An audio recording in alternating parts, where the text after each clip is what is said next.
we're talking about the kids and social media, man. It's crazy out there, man. I want to know, what to look for. What sites are good for these kids? I don't think none of them are, but bullying is going on. This girl in Delaware, um, she got killed. They guess got to a little fight in the bathroom. She had her head on the sink.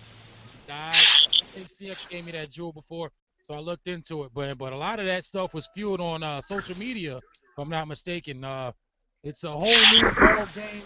It's not, I'm from that school of. I'm sorry, hold on one minute.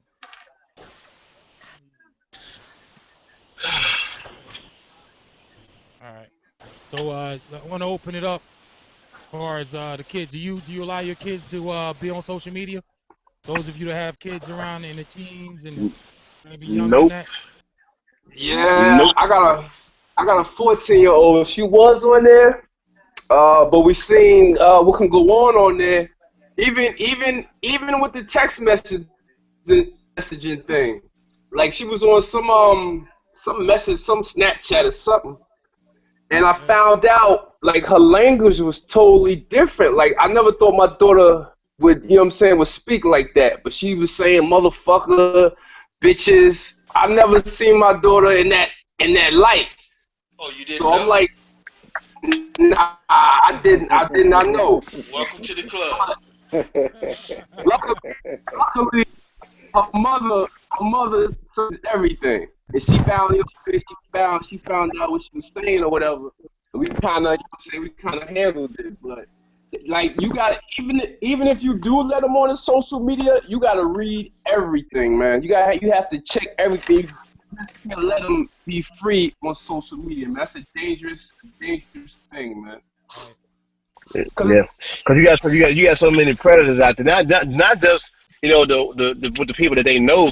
You got predators out there, man, who lurking, man, and they saying posing yeah. posing as kids. You know what I'm saying? You got grown folks that's posing as kids trying to, so that's a dangerous situation. So you just got to be aware, read text messages, every message on social media. You just got to be involved. You guys seen that? You remember that show used to come on to Catch a Predator? Yeah, man, Right. that's crazy. Man, that I'm gonna what tell you. that. Go ahead, CX. I'm gonna tell you. I'm a predator's predator. I'm a predator's predator. You know what I'm saying? I'm a predator's predator, man. And Talk to us, I mean, CX. I got all girls. Oh shit. Right. You know what I'm saying? Yeah, And no doubt. yeah, I got all girls, man. And my 16-year-old, my 9-year-old, she's a tech head. You know, but my 16-year-old, she's on her phone, doing that, doing this, doing that. Shit, my wife is too. Yep. So I mean, I don't know.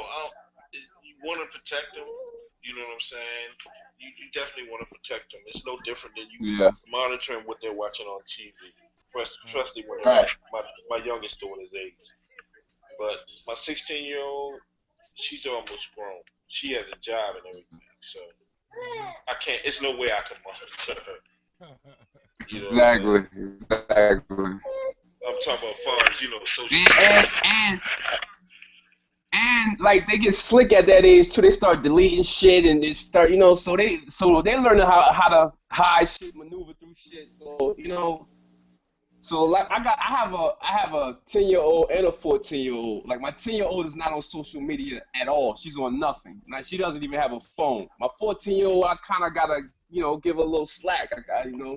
I can't shelter her and I can't hide her from everything. I just gotta be there and tell her what's what, and check time, check her stuff from time to time. That's You know who the real problem is with the social media?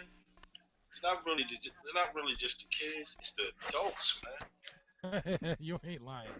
Right. You're not lying, Yeah. man. Uh, Yeah. worse than the damn kids, man. Yeah. I Yeah, see. man. I'm like this. I got an 11-year-old. I got a she's about to be 12 in a couple weeks, and I got a 13-year-old son. And I had to get my game up as far because I wasn't on. I just got on Instagram. I had Facebook for the longest. I Right. mostly was on Facebook because I live out of state and I want to keep in touch with my friends and family and stuff. So I just got Instagram, and man, I mean, there's so much. It was not like it used to be when you had a couple websites like Facebook or MySpace. Now it's you got Snapchat, you got Instagram, you got Twitter. I All mean, you got sorts of shit, man. yeah, it's too much, Hmm. and it's too hard to police all that up, man. Especially somebody like me that's not the Mr. Computer inclined that I can see the secrets and how to block stuff and how to hide stuff like that. So I want my daughter to be I want her to be well rounded. I don't want to shelter her because she's gonna see this stuff and she's gonna be curious to what it is. And Exactly. by me sheltering her is gonna basically give her a disadvantage, So in a way, it's a challenge for me to try to explain things to her how the world works and still not, try to be not by not being graphic. So like I believe as far as I try to keep Shit, my get kids. graphic. I'll get graphic. I speak the truth. I speak the truth whether it's graphic or not, man. They gonna have to learn one day. So they might as well Right. learn from me now. I'm on that. I'm constantly learning, Rich. I mean, like I said, I don't have all the answers. Like I say, my daddy was my mother and father in the house, but they had no parenting skills whatsoever, and I love them to death. But this is how it is, man. Have no parents. My daddy's dad died when he was 5. My mother's mother was young when she had her. I just learned how to survive, man. And I don't have a handbook for this stuff. And it's like, what do you do, man? Like, how do you? I want my kids. I want the best for my kids. I want my kids to be better than me. And Right. I don't want to be. It's my job to make sure that I steer them in the right direction. So when they do turn 18 and 19 and 16, whatever, they have an idea. Or this, Daddy told me about this. Don't put this in my arm, or don't put that up your nose, or don't smoke that. I don't. We want the best for our kids, man. So a lot of that stuff is tough love, man. And it ain't no joke when we're raising kids. People want to baby the kids and give them what they want. I don't believe in that, man. I believe in tough love, man, because I'm Oh preparing yeah. you for the world, man. Real life. Straight up. So I'm curious to know what we do. What do you guys do as far as the social media and as far as the realities of the world and keeping it real with your kids, man? Like, how do you guys go about doing that, man? Well, I have a soon to be 11-year-old, and for a long time, I was always anti anything technology for her. Well, let me put it like this: my father wanted to buy her um, a Kindle, a tablet, Uh-huh. Right. and I was like, Pop, nah, she ain't ready for that. Uh-huh. Like, man, y'all don't want my baby to be behind, man. Kids is on this and kids is doing that and blah blah blah blah. So I understand that, but I don't think she's ready for that. So against my will, who can tell a grandparent what they can't do for their grandchild? So Right. he ain't no getting no one. Uh-huh. And I told my wife, I was like, yo, all right, now I told you about what's going to take place. So anyway, um, there have been some times where I've been, like I said, she's only 10 or 11 years old, but there have been times where I've been like, you know what? Let me go do a check on this. Let me go check this Kindle out. Cause me, I'm the type of dude where if it's under my spirit, I'm gonna act. I gotta act on it. Right. So I know one time I she was what it's an app. It's called I want to say it's called Kick. But Yeah, anyway, that's what my daughter was on. Kick. That's it. Kick. So I'm Wow. seeing she on Kick, and her and her little friend got Kick. Matter of fact, I was on Kick with her because when I was bounce to Atlanta to go to A3C or whatever, I'm somewhere and she's not with me. That's how we communicated because she don't have a phone. Right. And so Mhm. something just said check her thing one time, and I saw this, it wasn't nothing graphic because she's only 10, years old, but it was this little boy that she went to school with, and she was kicking all the time. And I just went and I went ballistic. I went through text messages, I went through Uh-huh. everything, but it was just innocent little stuff, but Right. it alerted me then like, yo, you not, when you because she had a password on that stuff and everything. So like, you know what? From now on, I want this password in here. And anytime I ask Hell you for yeah. when I ask you for a systems check, I want it unlocked, and I want to know what I want to know. Cause I do it. Hey, I do it anytime. Like right now, I got both of her. I got both. Cause my dad bought her 2 Kindles. He bought her one for 1 year, and 2 years later he bought another one. Damn. And right now I got both of them because of some school stuff. Her grade wasn't what I thought her grade should be, and so and plus her attitude. So I took both of them from her. But Uh-huh. I go through them any time because I need to know what the password is. I need to know what's on here, who you're on here with. Right. 'Cause it's like you have to, like my man said, you have to police it. You have to police it. Right. Hey, Um, I tell you what I did, Hurts. My youngest daughter, 9 years old, she was like, she had a phone, you know what I'm saying? And so she was like, Dad, I want an iPod. So I'm like, all right, I get you an iPod for a birthday. So instead of buying an iPod, I brought an iPhone 4S, no 5C. You know what I'm saying? Because that's basically an iPod with a phone on it. I just didn't right, put no service on it. But what happened was when I brought it, it kind of gave me admin rights to her phone. So every time she want to download an app, guess what? I get an email. Do I want to approve this app or not? right. You know what I'm saying? Wherever she's at, it pops up on my phone. You know what I'm saying? So it's Yep, yep, like, yep. she asked me, Daddy, can I post these videos? Can I post? I'm like, you ain't posting nothing. No sir. You know? Because I I tell don't you, even. man, I I can don't do. even post pictures of my kids. I don't even post pictures of my daughter. Like I take pictures of her all the time, but I never post them on. I probably post them once or twice, when I was on MySpace when she was a baby. But like now, Right. I kind of fell Yeah. back on doing that because you got people that look at the pictures. They think that you think they checking you out. They checking out your kid, man. Yeah. Hey, my son told me that in their school they told them if they have like a Facebook profile, they not supposed to use their real name. But I don't like my son doesn't live with me, and I'm on that too. I'm constantly on my son's mother's back as far as checking what he does because he's very active with those. So, man, you just told Kick. I've never heard of Kick before, so that's the new one I gotta write down and check out, man. Right. I'm all over that Uh huh. stuff, man. But kids gonna be kids, man. But there's older people that take advantage of them. To me, kids are their brains are underdeveloped, and people with with a little bit of slick talking, and like you say that like I Yeah. said that catch a predator stuff. Very, very that shit surprised me, man. I didn't believe how many people out there. There was a guy that got caught 2 and 3 times, man. Like, Sick wow, man. bastards. For real, man. Like, yo, these are lawyers, doctors, teachers. Teacher that taught the same grade kid, a supposed child, he was going over there to have sex with. I'm like, yo, but you know what it is? It's the same thing. The social media, they use to try to have sex with these kids are the same. The social media what I was going to say, the same social media that brought that to the forefront as far as us watching it and like cameras and all that shit, technology, man. So it's kind Hmm. of like the gift and the curse, man. If you ask me, it's good to have it out there now, the cameras and the uploading and all that. But the same token, when used for bad, you know, and hey, Digger I like that system check thing, man. I'm gonna use that. Yeah, man, no doubt. Yeah, man. Because I don't know. Because the thing about me is like when I was growing up, my mother always like my stepfather. He ain't do much, man. I love him to death, but he wasn't the type of dude to come in and check on me and Yeah. see what I was doing. And my mom, like, man, look, she'd walk in the room anytime. And my mom just had this trick. She used to leave her clothes in my closet. Certain Uh-huh. certain articles, certain articles like her work uniform and stuff in my closet. Uh-huh. And I kept trying to figure out why she would do that. So I got wise one day.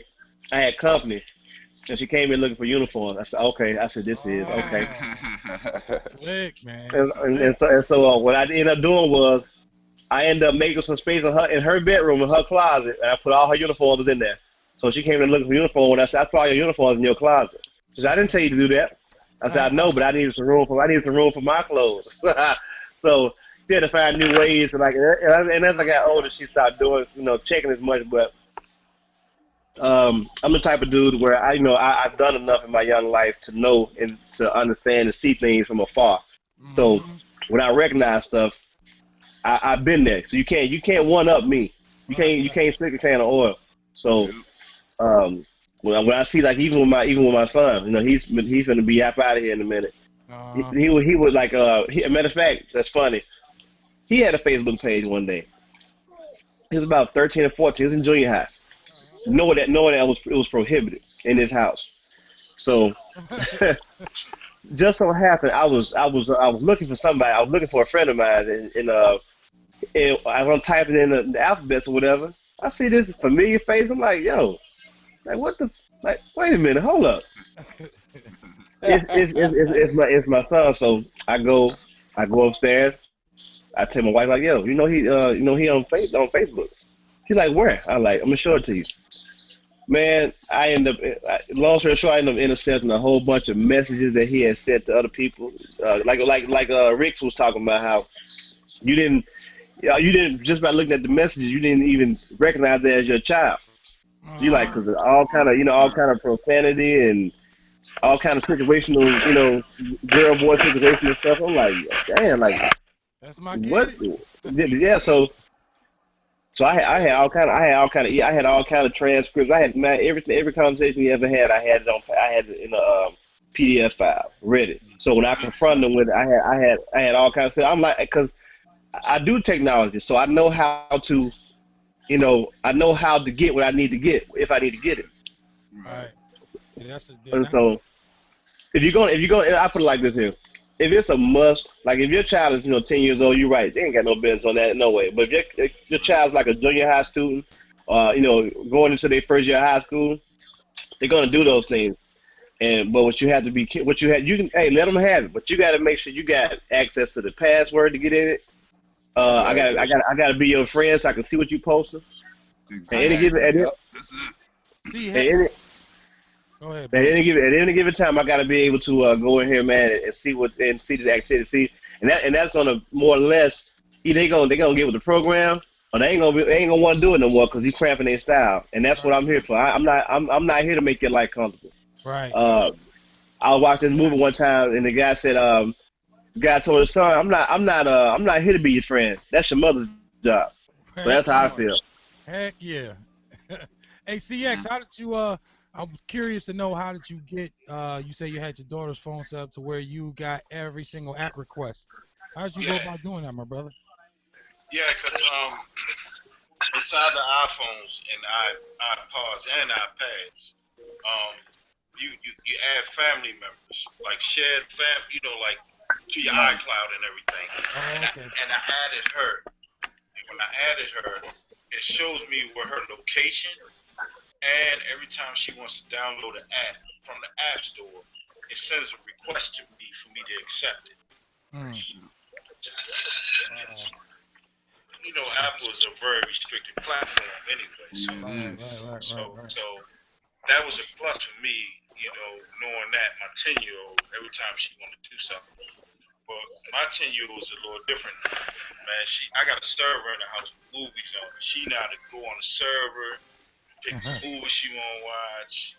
You know what I'm saying? Yeah. She not do all that crazy stuff, man. We use Roku remote. She put the Roku app on the phone. Mm. Uh, So though I have no issues with my 9-year-old. It's my 16-year-old. That's the one, man. Right. right.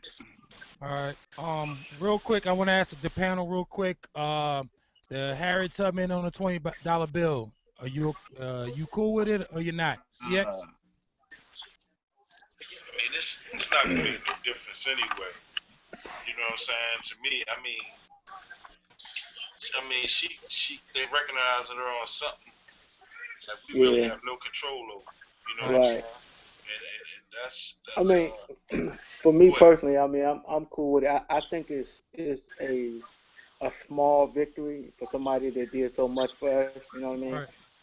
I mean, especially for somebody like Trump in this world. For him to have to look at her on every $20 bill, that's kind of a stab. You know what I'm saying? Right. Kind of like a take that with you thing. You know what put I'm that saying? in your pocket. Yeah, yeah, yeah. Put that in your pocket. You depend on me now. Kind of thing. I mean, like I said, I mean, from what I read of the article, because I mean, I even posted about that. That it's a lot of other women, but she had the most prominent spot. Uh-huh. But then you had that brother that said, "Oh, why they ain't put it on a $2 bill?" It's like, come on, man, how ignorant can you get? $2 Yeah, bill. yeah. Fuck out of You here. talk about Ben Carson. Yeah, And man. see, And see, that's the same thing we talking about earlier, net maker. Before you got on, we talking about African Bambaataa when the brother was saying, yeah, we got to separate. Damn. You got to separate hip hop from him. I mean, Right, jump to another subject. right, Well, right. Ben Cosman, a prime example of what we were talking about. His accomplishments are incredible, Right. but him as a person, he's an asshole. Yeah. I mean, Mhm. you have that in pretty much every walk of life, you know. Right, right, You know, right about See, it. Well, this, I got a little different take on it. Like it's all good. We got the black president. We got the Harriet Tubman on a new $20 bill. Now I'm looking at it. Are they trying to pacify Negro? Cause ain't shit changing. Ain't shit like their way of thought ain't changing. They still gonna think how they think. Is that yeah. just for us to calm us down? Nah. That's what I think. nah, I think it's more or less like because she's on there, but she's not on there by herself. See what I'm saying? Right. So Yeah. it's like milking the perfect bucket of milk, Yep. then the cow kick it over. You know what I'm saying? So Hmm.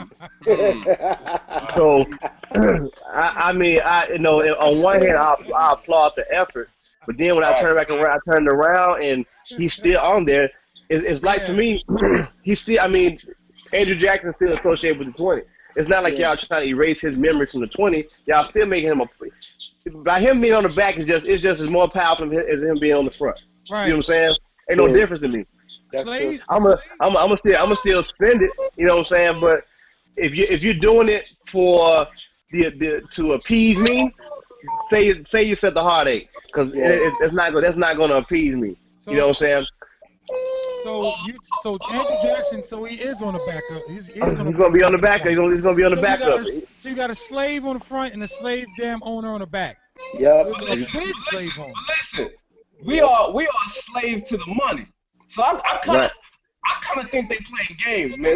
But that's just the way my mind thinks. We a slave to the money, and we got a person $20 bill.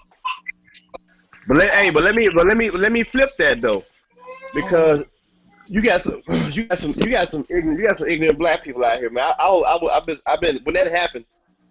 I searched the nigga net and and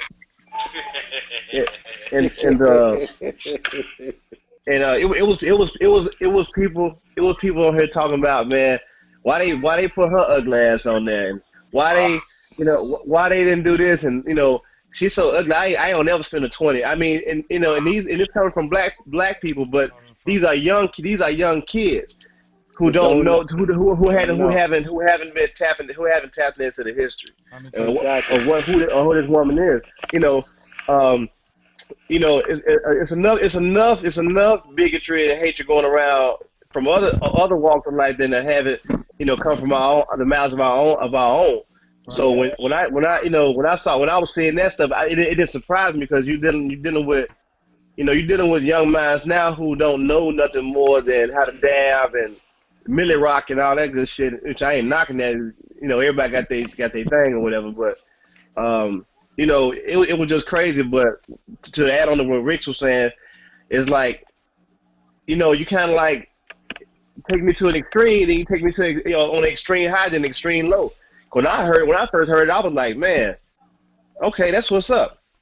But then they said, well, Andrew Jackson's gonna be on the back, kind of like when Keenan Ivan Wayans was on Don't Be a Menace. I'm gonna get you sucker. He went to visit Clarence William the third or whatever. And he was talking about protesting and rallying and getting on some good stuff, and then he's like, let's go get him. And Clarence Williams was like, well, there's a problem. And that's kind of how that was for me. All right. But Yeah. Why in the hell? Couldn't they just do something in the back, showing like the Underground Railroad and just something? Why Andrew Jackson still? Does that man? There's something like Rick's is saying. Like I say, I hate to think like that, man, but give me no choice, man. Like yeah. it makes no sense, man. Andrew well, Jackson on the back and well, on the you front. got to realize something, right? And this is something that us as a people, as Africans, that we have to realize. Mm-hmm. This is not our country. I don't care what nobody say. You know what I'm saying? And for one thing, we don't make up the majority of this country. Now, So they tell us. yeah, I already said that a while ago that they've been playing with the census for a while. But Right. but to be honest, like let's just say it like this, right? If it was like South Africa, whereas the Europeans in that country are outnumbered by Africans like what 100 to 1 or 110, Mm-hmm. but yet everything caters to them, Mm-hmm. that's something wrong. Everything in this country is not going to cater to us. We don't make up enough of the population for it to be catered to us. I know Mm-hmm. that might sound crazy, but I'm Nah, just nah, being don't sound honest. crazy. Don't sound But crazy at all. but the crazy part is, and I don't mean to deviate off topic. The crazy part is when okay we accept okay yeah this y'all junk, but let us do our own thing.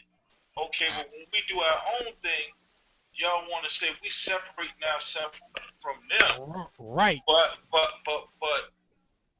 you see what I'm getting Yeah. to, right? Because Absolutely. they will always say, why y'all separating yourself? We only separating ourselves because we're not the majority. We're the minority. So we have to do things that cater to us. Whereas though everything always caters to them. What, what, You see what I'm saying?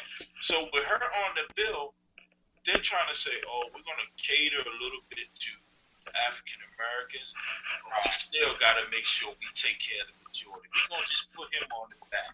He wasn't really one of the biggest presidents, but we still got to leave him on. mm-hmm. That's basically what it is.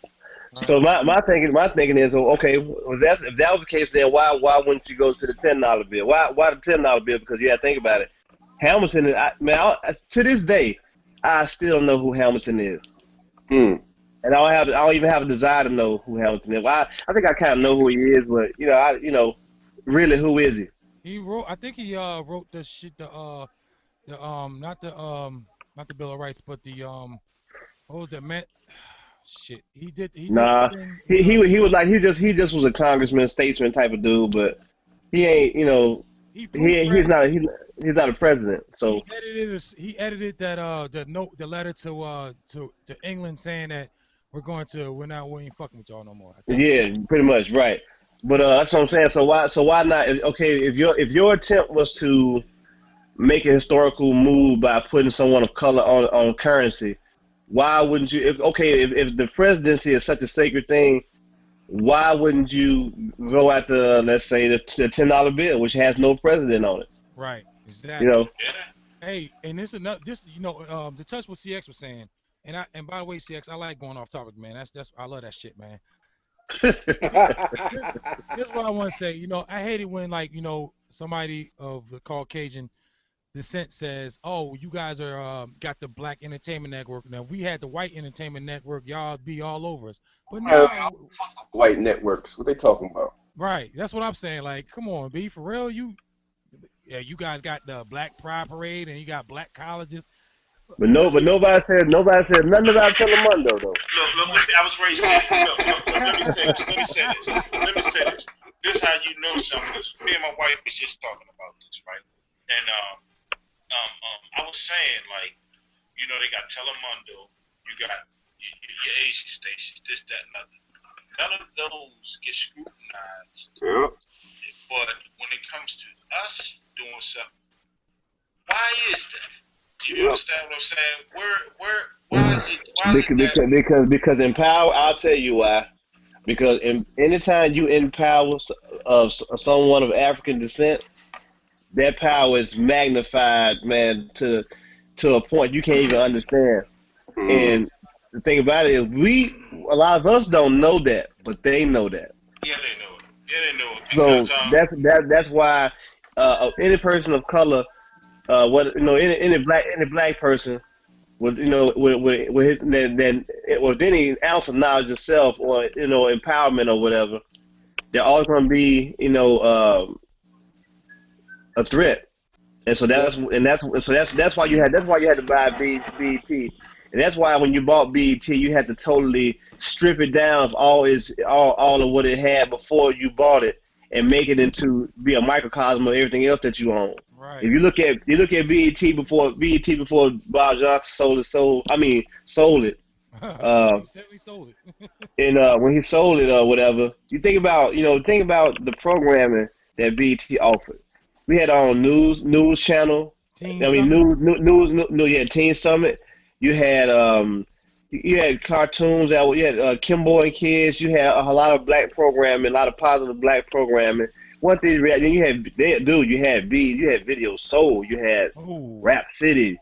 He Think had about BT every Uncut. hope right, you dead. whoo, man, don't get me started on that right there. I used to have to stay up to 3 o'clock in the morning just to Hey, catch tip drill. But who anyway, you telling? yeah. But BT Uncut. when Viacom bought when the transaction happened, I started to see. I saw one thing one day that took me by total surprise. Me and my sister were watching 106 in Park, and we were just sitting around, man, kicking the shit or whatever. And it's just what happened. I go in the kitchen to get something to drink, and I'm in the kitchen. I'm hearing like this NSYNC song on 106 in Park. I'm like, I didn't know the thing about that. So the more I started watching, the more I started to see stuff like, oh, he just missed it. Damn. But I just started seeing more stuff like that, and Mm-hmm. then I started seeing the whole dynamic of the channel change. They fired Ed Gordon. They Mm-hmm. fired Tabitha Smiley. They fired Tabitha Smiley Got it. first. For Then real. they I then they remember got that. then they got rid of Ed Gordon. Excuse me, Yeah. Jackie Reed. They started getting rid of everybody in that situation. They got rid of everybody in that situation. So then after that, reality shows started to hit. You start seeing more or less of all the stuff that yeah, if you grew up on BET, they start getting rid of all that stuff right there, Yeah. and to make it more the equivalent of what was already going on from the Viacom stations, BET, CMT, Spike, things of that nature. So when people talk about just like TV1, like TV1 is to me, TV1 is what BET used to be. I said the same thing. And as long as Miss Hughes keep it to where it is now, and don't feel the pressure to kind of keep up with everything else that everybody else got going on. They got some question. Like, anytime I see a reality show, man, I just, man, that shit make my blood crawl. But Too much because of it. because but not to get off topic or Nope. whatever, but that when they bought that, and when I actually understood what they were doing, I was like, you know what, man, BT. I had stopped watching BT, man, because it it sh- it wasn't quite, nothing was quite the same again. Hey, Digger Hurts. Now I remember back. I knew what channel BT was on at all times, and back home when they changed over to digital, we still, I don't even know what channel BT is on anymore, man. I don't even. I'd rather watch that. It was the TV one you were saying that had Yeah. Yeah, the Right. black TV1, programming. right? We don't Yeah, have anything nearly close to BT, man. Like as far as black programming, man. And like CX always says, like, you know, this is we don't have anything designed for us, man. We built this mother effing country, man. We but ain't. the thing about it is you got blacks that are financially empowered That that do shit. they don't, and they don't do anything, and they don't understand how.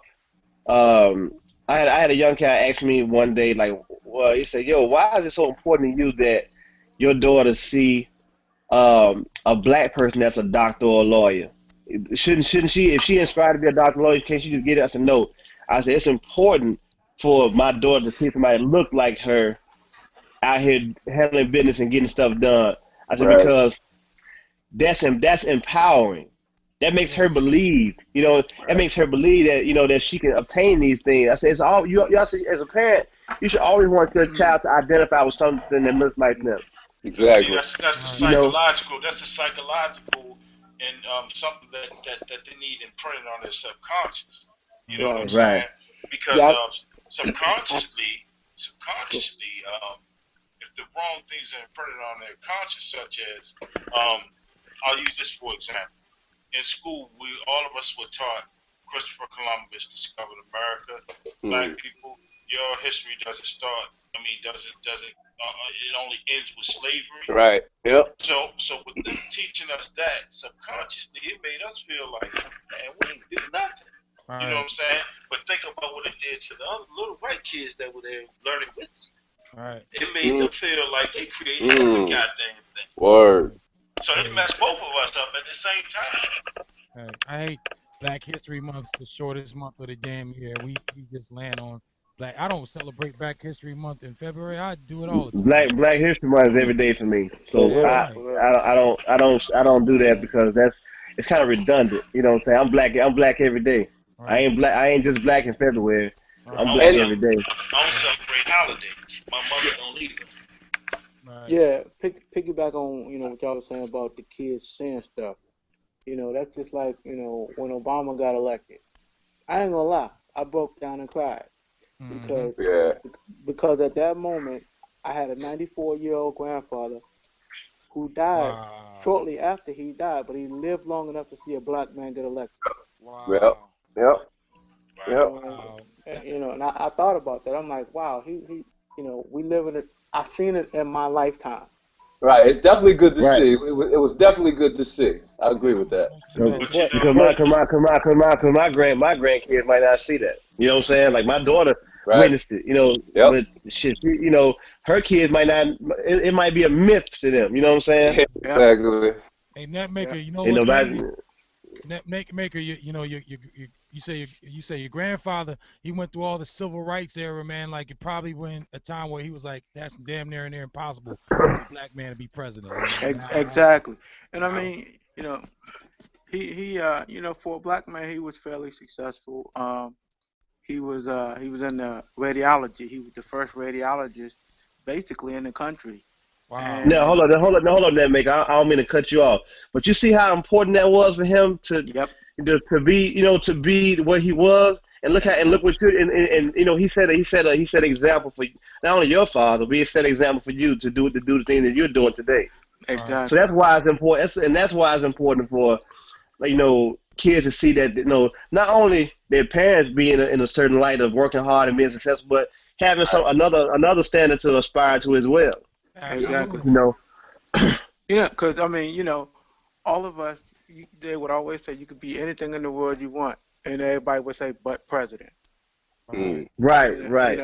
And that Well, was the my dad used to tell me I could be that, but he was saying it, but him saying it and him probably believing it was two different things. But Right. exactly. you never want to tell your child what they can be. So my daughter Exactly. always had this thing where she tells me she want to be a lawyer, she want to be a musician, and she want to be a hairdresser. So I laugh. So I'm like, you know Yeah, what, you can actually do all that. I said All of that. exactly, you can do all that. You gonna have And so three I don't tell her jobs. what she can't do. I don't ever want to sit and tell her what she can't do. I said, but it Exactly. depends on you. Right. Yep. exactly. Good. Yeah, That's awesome, man. Oh, I'm sorry. What was that? Man, as far as that, I ain't gonna lie to you, that maker. When Obama that day, I was a little emotional too, man. I actually called out of work that day, man. Yeah, it I was a don't think good day. nobody It was was a black good at the day. job. yeah. Well, see, and the dynamics of that is that my wife and I we've gone from watching him get it, and then you can't say that in a black man in the office because what? Just like every other black person, they threw everything at him that they could. You know, no Right. no help, whatever. Everything he tried to do, they try to take it away. That would And have been Trump tough, already man. saying he's gonna undo what he's done already. So it's like now we just want to see him as a civilian and live. You know what I'm saying? did y'all see the um the video he got out where he gonna talk about Yeah, what yeah, then he got another joint that he just had where he did the mic drop. yeah. Yeah, I seen that. Yeah, I seen The that mic one. drop. Obama out. Yeah. He biting on COVID. Yeah, yeah, yeah. But it was perfect though. Right, right.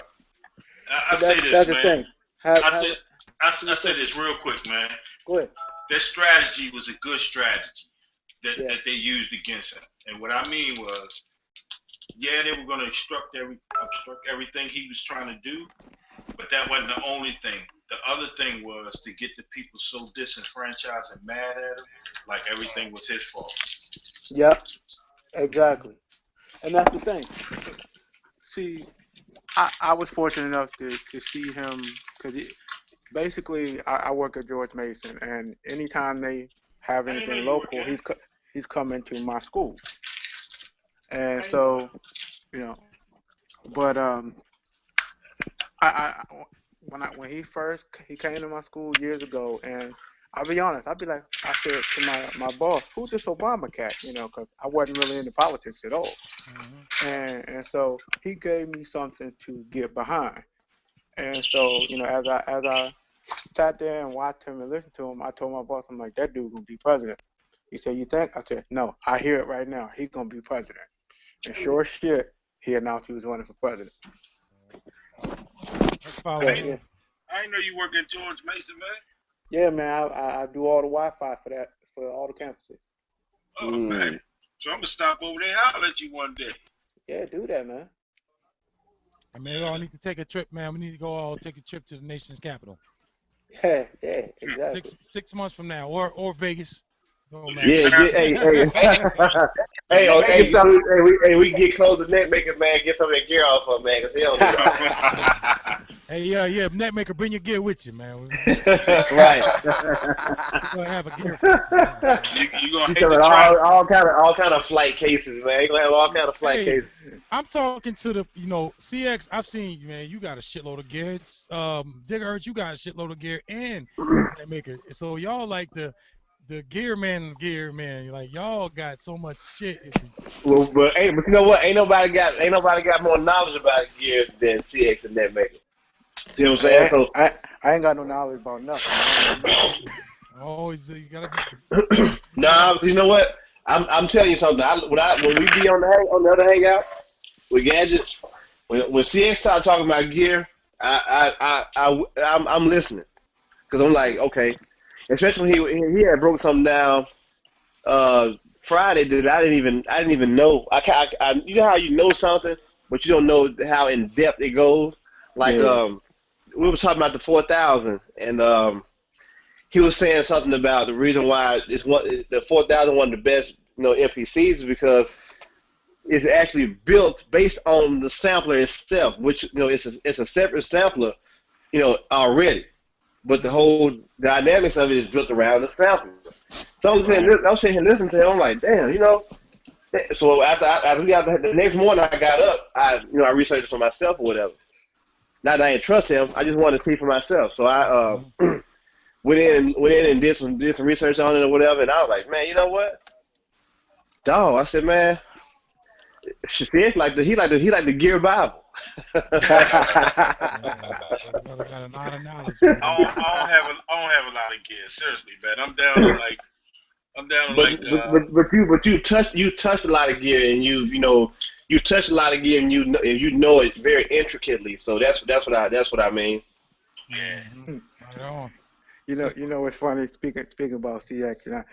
I like to get on them all the time, talking about how easy it is for him. And it's funny that he mentioned it. How he gets frustrated with it.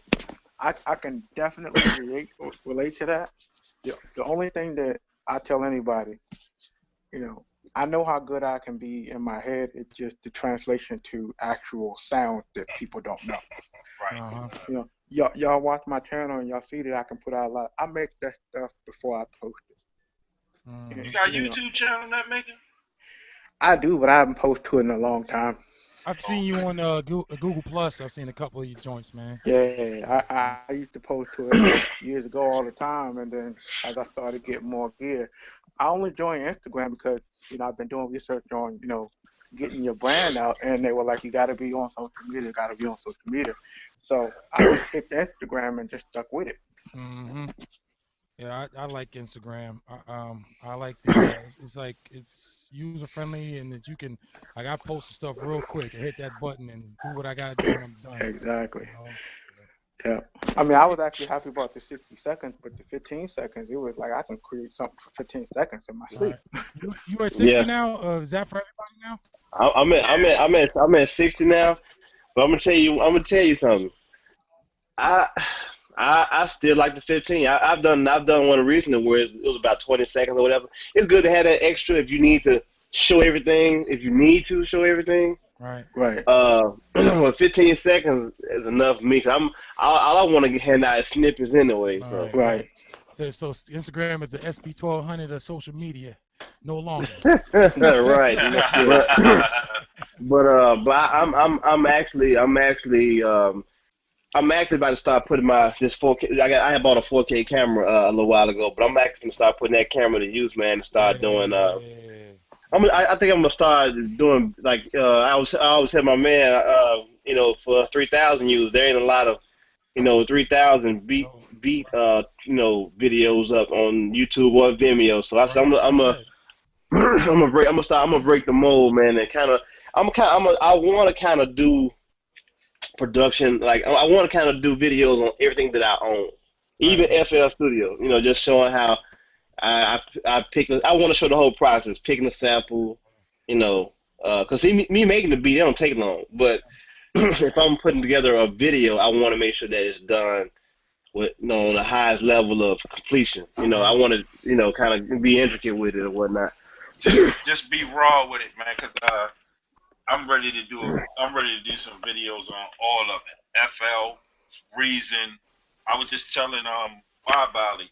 He asked me what gear do I usually master, and I told her I kind of master all of them, like FL, Reason, Studio One, Ableton, Uh MPC, huh. and I'm gonna do a See, video you, on all you're of them. better. You're better than me. Cause see, I always tell people that I'm only about 80% efficient on all the gear that I own. Now FL, I'm different. I've probably mastered that to the point where I don't know if I can learn anything else on it. I probably can, but everything like the hardware stuff, I'm about at my best. I think I'm about 80, maybe 84% efficient. But Shit. see, You me know. with me, only thing I'm missing is an MV8 8000. You know what I'm saying? I just need to Well, get another hey, one of hey, those. hey, hey, You know what I'm you can get one of those. saying? I know where you can get one from. No, you don't. Maybe closer than you think. Yeah, closer you think, brother. Closer you Hey think. Ty, if you always been an MV guy, have you used any other gear? I mean, as far as preferences, you just been MV or Well, for me, I started out on a 404, and then I always wanted the MV since I saw it. uh That's the funniest thing because I've never used the MPC. me neither. I was always attracted to the MV because of the screen. I'm a visual person, so using Right. FL was easy for me because Uh-huh.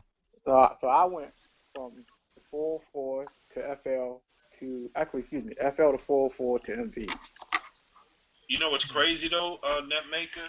But Um, when I started like going real in depth with software, yeah, I I had the MV8000. hmm Um, I did everything you could. I did everything I could do on that machine, and that machine got me ready for software because of the sequence, the linear sequence. exactly. And once that was it, because a friend of mine actually he sold it to me. My friend, a friend of mine that works for Rover, Warren Harris, Okay. the dude Hannah used to do all the videos. Yeah, I was gonna say I know him because I probably watched his video of Guitar Center 1,000 times. Yeah, yeah. That was my man Warren, and that got me ready for software. And then I had like 3 or 4 MV8000s and 8800s. Nice. I'm But sorry. I didn't mean to turn this into gear talk. uh yeah, good talk. I was just It's all good. Hey, I want to. Then that's perfect because I want to go in. I was debating it going into hip hop music, but I want to go in. I want to get you guys to take on some stuff in hip hop right now. And Go ahead. I was talking to CX the other day, and I was saying that I'm noticing that that it's not saying that the saturation of trap is not present, but I'm seeing a lot of other music try to sleep through the cracks a little bit, man. I'm seeing it going back to where it needs to be, as far as music is concerned. You know, mm, I just want to get your take on, like I said, I'm pretty shallow when it comes to, you know, music and how it circulates throughout the country and in the world. and I know CX is real good. Is real enlightened on that. And I just uh, I just know I just want to talk about hip hop music, man, and where you see it in the next couple of years. Let's try that. What do you see hip hop music in the next couple of years? Right, want to chime Um, in? it all depends on, in my idea, is who's pushing that next level stuff and how it's being created. I mean, everybody can see that we're trying to get back to lyrical rap, but it's currently and has been flooded with a lot of whack ass shit. Hmm. But um, I want to, let's just say talent is making its way back. Right. And actually, honestly, I think that's what really got me into doing what I'm doing now, because I had just totally, I haven't listened to the radio besides old school stuff in years. And, I'm like, you know what? These cats can get paid off that. I can make the stuff that I grew up on, Right on. I can add something back to the community and, give us other options. And it just happened that I found a whole lot of other people that had the same mindset. Right. Right. I So like. eventually, it will make its way back. I mean, that's why all the artists that we love growing up still have a following, still touring. Hmm. It went They're back still able underground. to eat because it's so much BS out there that people like us still want to pay to see them. Right. Yeah, exactly. And that's what I was also going to say. I think the whole transition back to talent, Yeah, lyrical rap to what hip hop was, yes, they're based on lyrics. And I was talking to a cat at my job the other day, and they were debating about as far as what music. And one guy from he's from down here where I'm at now, and he was saying it's the beats, it's the music. They don't listen to the lyrics, and I'm like, well, man, that's what I'm from, where you rewind when we had the tape, we rewind stuff to hear that wordplay again. I said it's all about you rhyming and rhyming and making sense of what you're saying. yep, That's the challenge, man, to make yep. a It's good it's track. it's it's like this right now, man. And I don't mean to get religious because I'm not really a religious person. But I'll say this: it's like in the Bible with Jesus was speak. They say Jesus was speaking in parables, right? Uh-huh. The reason why he was speaking in parables is because he only wanted certain people to hear it who could understand it more in Right. light. You understand what I'm saying? So when them Talibs and Pharaoh monks and all of them speaking, the masses are not going to understand what they're talking about for the simple fact whatever they're saying is not they're not talking to them. You know what Right. I'm saying? The ones who are saying it's just the beat or the brain dead ones because there ain't nothing else to listen to far as for them. For they're not in the lyrics. They just want to move. You feel what I'm saying?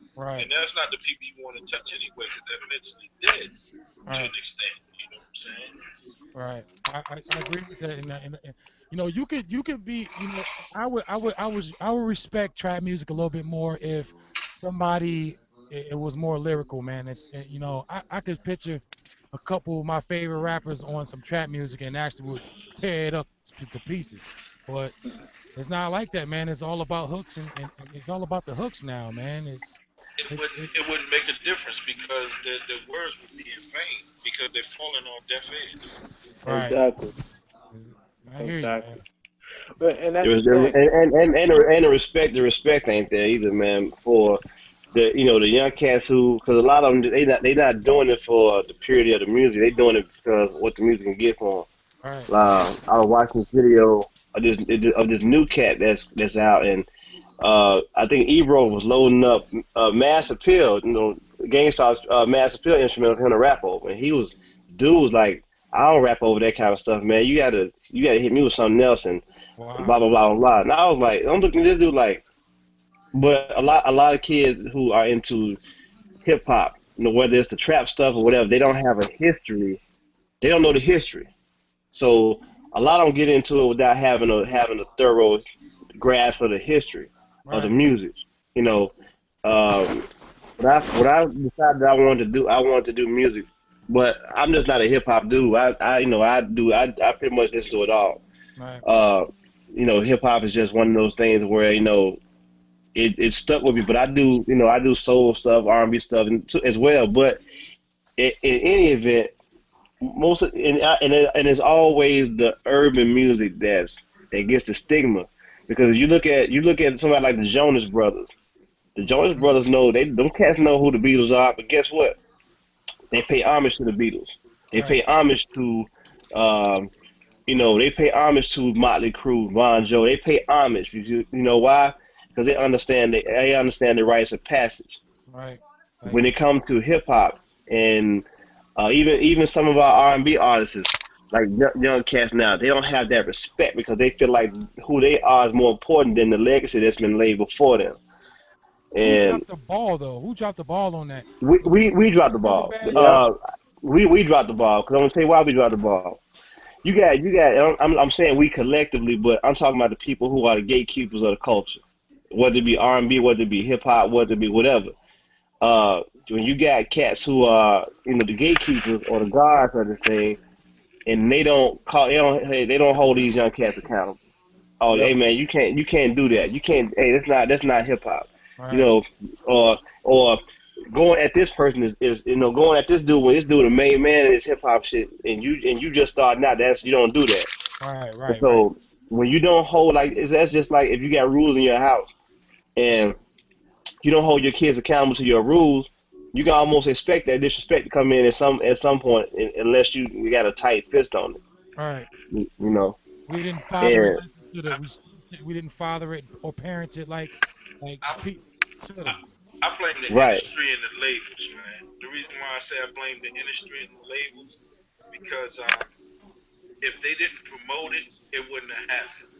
You know what I'm saying? Because radio is a powerful thing. Even though we don't listen to it, subconsciously that stuff be imprinting stuff on people's minds, and they be liking. They force people to like songs that they really don't like. Right. You right about man, that. you ain't lying. I just got to listen to a song called Panda, bruh. Oh, designer Panther, panda. panther, panther, panther, panther, panther. I got brought in Atlanta.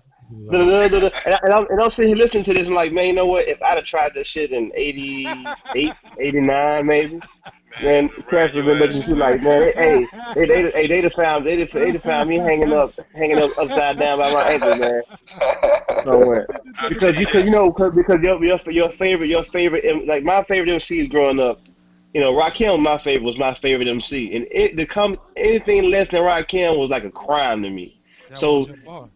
you see what I'm saying? So it's like if you want to be, if you aspire to be an MC, and it all depends on who your influences are. If your influences are Lil Wayne or Future or whoever that is, you're gonna sound. That's the kind of sound you're gonna produce. If Yeah. your influences are Cool G Rap, Nas, Intelligent Hoodlum, whoever, your everything that you put into your craft is gonna be based on what these dudes did when they was doing their thing or are doing their thing. Yep. So, Who is the but even like I said, it's a place for all of this stuff to exist and coexist peacefully. But like CX just said, the labels and radio they work hand in hand in programming. I do mean programming people with stuff they don't need or they don't want. Now you don't want this shit, but you hear so much you just can't help but deal with it. That's the only thing that most people don't know music beyond the radio because nobody seeks and searches for Right. music one. And Yep. also DJs nowadays on radio stations they don't break anything new. They don't level the playing field so to speak. Because for every future, every designer, there's A black you milk, know a a black black a black Magoo. milk or name insert other people here or whatever, but you don't and that's the thing. Back in the 80s and the 70s, especially in the 80s, the radio had balance. You, right? you never heard it's so hard to say goodbye. Well, no, I'll take it back farther than that. You ain't hear Cutie Pie every hour on the hour. You know what I'm saying? You might have heard Cutie Pie at 5. You might hear Cutie Pie again till like 8 o'clock or 8:30 at night sometime. You know And what I'm saying? So you sitting by the radio waiting for it to come on too. waiting for it to come on so you can record it on tape. Right. Word. Damn right. Cause you missed out on the first go around. You missed out the Right. first three lyrics of the song. So you Right. ain't. They played in the morning. It's gonna get played in the evening, and it's gonna be played at night. Good night, and that's it. But Right. those songs, those the way radio is constructed now is by design that they and that they put the certain songs in the top 10 rotation and keep playing them that way. That helps the record. They help sell the record or help sell the download or a stream. Not about what people. It used to be a time people called into radio stations to tell them what they wanted. Right. Now we're gonna give you this right here, and you're gonna like it. Hey, no Yep. more request lines, man. hmm Call in So with your favorite. What do you want to hear? What do you want to hear? right, exactly. Hey, I got that Turn your playlist. radio down. Turn your radio down. Hey, listen, check it. Yeah, you missed your Who calling do song too. who doing that?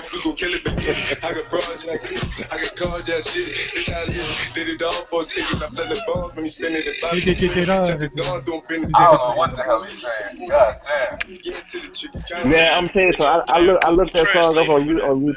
YouTube, right? Uh-huh. And I looked up on YouTube, and it had lyrics with it. I was trying to sing along, and I couldn't even sing along. Start doing that karaoke. Start going through karaoke with designer, bro. You know me. But even to a greater point, though, even when you listen to that song, and it's like, imagine having a conversation with a person who is their speech is so broken that it's like when you're trying to talk to a person who barely knows English, right? And Right. you're trying to be patient enough to get an understanding of what they're saying. That's how I felt when I listened to that. Like I'm trying to interpret what you're saying so we can have a better dialogue, but Right. shit, I can't even fucking make out what you're saying. That's what happened to me when I was in Atlanta 8 years ago in the studio with these brothers down there. You know what I'm saying? I was like, man, I need a damn translator, man. I'm trying to figure out what y'all talking about. You know what I'm Right. saying? 'Cause I wasn't used to that. I'm a up north type of person per se.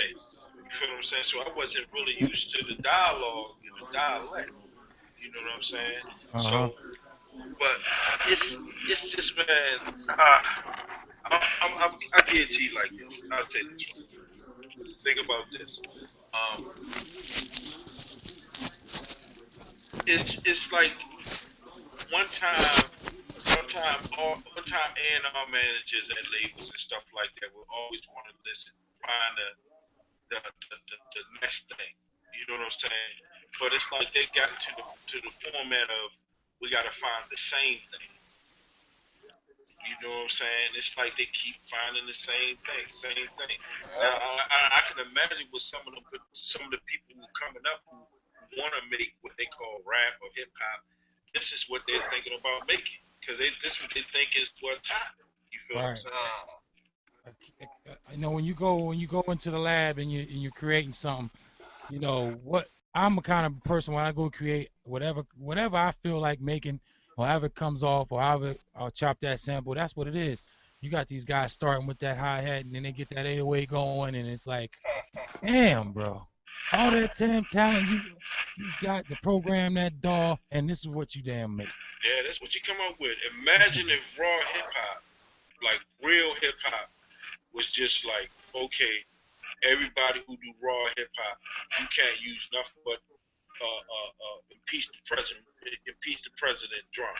That's it. Uh-huh. Everybody who make a hip hop song, y'all better use impeach the president. That shit would be crazy, man. You know Right. what I'm saying?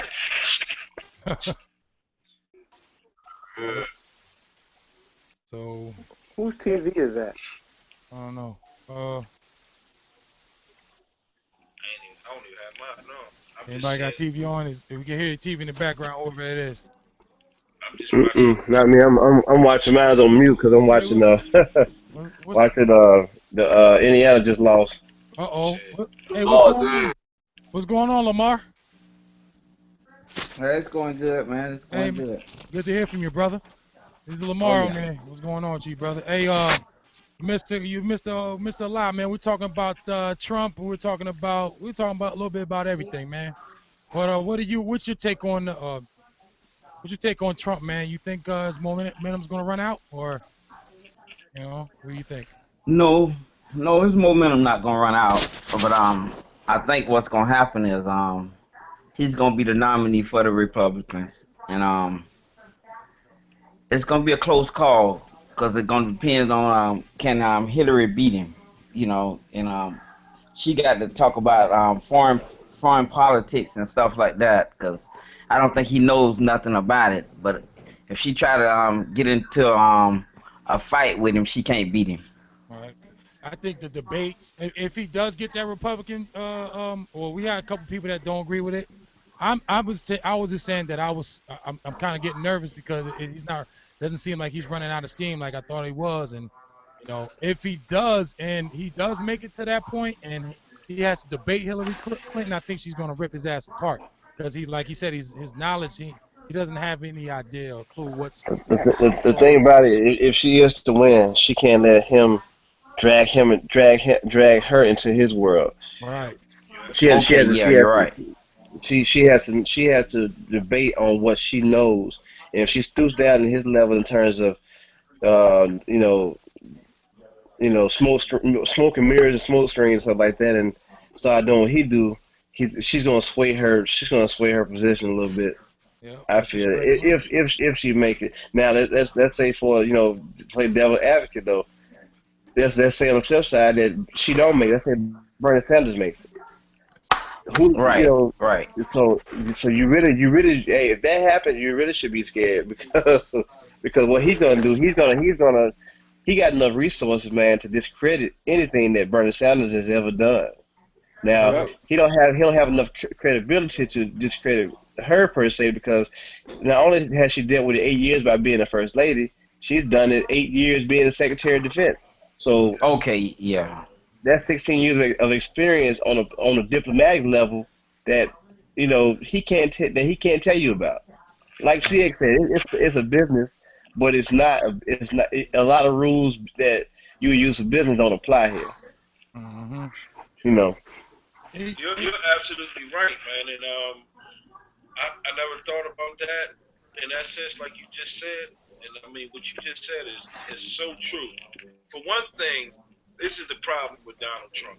I don't know if everybody noticed it, but during the debates, he's the biggest whiner out of all the debates that they had because the ones that he was debating with were establishment Republicans. So they uh-huh. understand foreign policy. They understand laws, how laws are being made, and how laws work. He doesn't. He has bullied his way through whatever business he has for the longest time. So if he Right. gets up on that stage and think he's going to have that crazy temperament like he's had with the Republicans during the debates on the national stage, he has lost his mind because there's not going to be no one there to save him because Right. Hillary Clinton is going to hold her own. Like he said, she has experience. She Uh-huh. has too much experience for him. I don't care how many advisors he get to advise him on foreign policies. He doesn't have enough time to catch up. He doesn't. Right, right. He doesn't. It's going I think it's going to be very interesting the next couple of months, and when we get a clear cut who's going to represent what. And like I say, I can see the scenario like we are talking about him going on the independent ticket and running.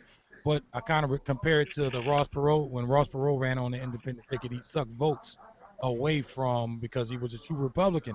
He sucked votes away from George H. Bush, and Clinton end up taking it. So maybe Trump's going to play a part whether he's run. Trump's going to play a part. I think he has supporters. He has somebody to go out and vote for him. Maybe not to win, but if he goes on an independent ticket and sucks votes away from whoever Cruz or the other guy, uh, cringe Casey, casing, I think it's wide open for Hillary to take it, man. And it just Republicans do not want that, man. They do nope. not want him to go independent. So they're walking on a tightrope. And the Right. tightrope is, yeah, we know if we go to the convention, we're gonna have a contested convention. If they have a contested one, it don't matter how much of a vote he has had throughout these elections. They can Right. still pick who they want to be the nominee. Right. You know what I'm saying? And that's the whole that's the whole thing about the Republicans. They know they walking a tightrope, man. They don't really want to anger Trump that much, Right. but they know they don't want him to be the nominee because they know he'll lose against Hillary. Right. And Hillary is the nominee. Bernie do not have enough delegates to. He's back like 3 million and something. Right. The smartest thing to do with Hillary is just to make Sanders his vice. her vice president, man. I think might as well go ahead and make that happen. Why not? Well, that's the same thing I said, but once you think about it, she don't even need to, because most of the time, just like when Barack was running against Hillary, when Barack beat her, most of her voters fell in line to vote for him. Same thing Right. gonna happen. Same thing gonna Mm-hmm. happen with Hillary. Mm-hmm. I'll be very interested to see what's going on there. So, man, guys, we look like we touched everything there is to be touched. I was thinking, hey, what I think you guys working on anything? CX is working all the time. I know Digger Hertz is too. I wanted to just know what's going on in the music plant there, John. Sorry, not John. Not Lamar. Netmaker, were you working on anything, man? You do beat tapes and stuff, man? Yeah, I have a habit of starting stuff and not finishing, but 2016 I'm going to finally get my EP out. All right, I'm calling it Sonic Planet, all right, and I'm determined to get this first one out the way. I mean, I got people that want to work with me, but I'm trying to get through this first one by myself right, before I get on that. They say the first one's always the hardest. I don't know why, because I make music all the time, but right. I'm my own worst critic. Now you talking about me though, huh? Yeah, yeah, yeah, exactly. I can't picture UCX making something and saying, "Nah, I don't like that, man." Man, you know how I, many beats I threw away, man? I can only imagine. Yeah. Well, like I said, I guess I can identify with that because when you have the ability to create easily, without a lot of effort, you don't put a lot of value on it until you get the response from other people. Right. I You know agree what I'm with that. saying? So it's like, oh, they really feeling that, and it's like, oh, I just do it together, whatever. It, Yeah. and the thing is, he and I both are, on different sides of the house. What he does with samples, I do with, sounds. Right. Right. Right. So it's It's like, awesome. I do it very easily with sounds, and he does it very, very easily with samples. So you're saying you don't when it comes so easy and natural to you, you kind of don't value it. It's like, Yeah, man, yeah, it's I not as did. much as you should. I Right. don't. I don't. I don't really value my beats, man. I'm serious. Cause I be hearing dudes be saying, man, you need to tag that beat, man. Somebody might steal it. I'm like, go ahead. I don't care. I'll make another one. Right. You know what I'm Yeah. saying? I'm not to understand. I'm, Cause I'm on some. I got frequent flyer miles. Right. I'm on I somebody. Now, mean, I'm on he, some Little Richard type I'm time. no, I'm joking. I'm joking, man. I ain't flying to go see nobody, man. But um, I used to just like on Instagram, we had discussion on one of the hangouts about tagging your videos, like putting words up or whatever. Yeah. And um, I guess I never when I first started doing making putting music on the internet, I never thought about the possibility of people stealing.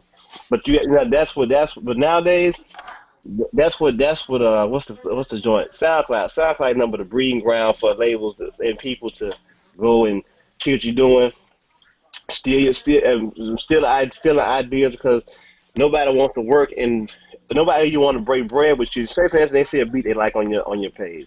Instead of them coming to you like, man, I like what you're doing. I like that one we're doing.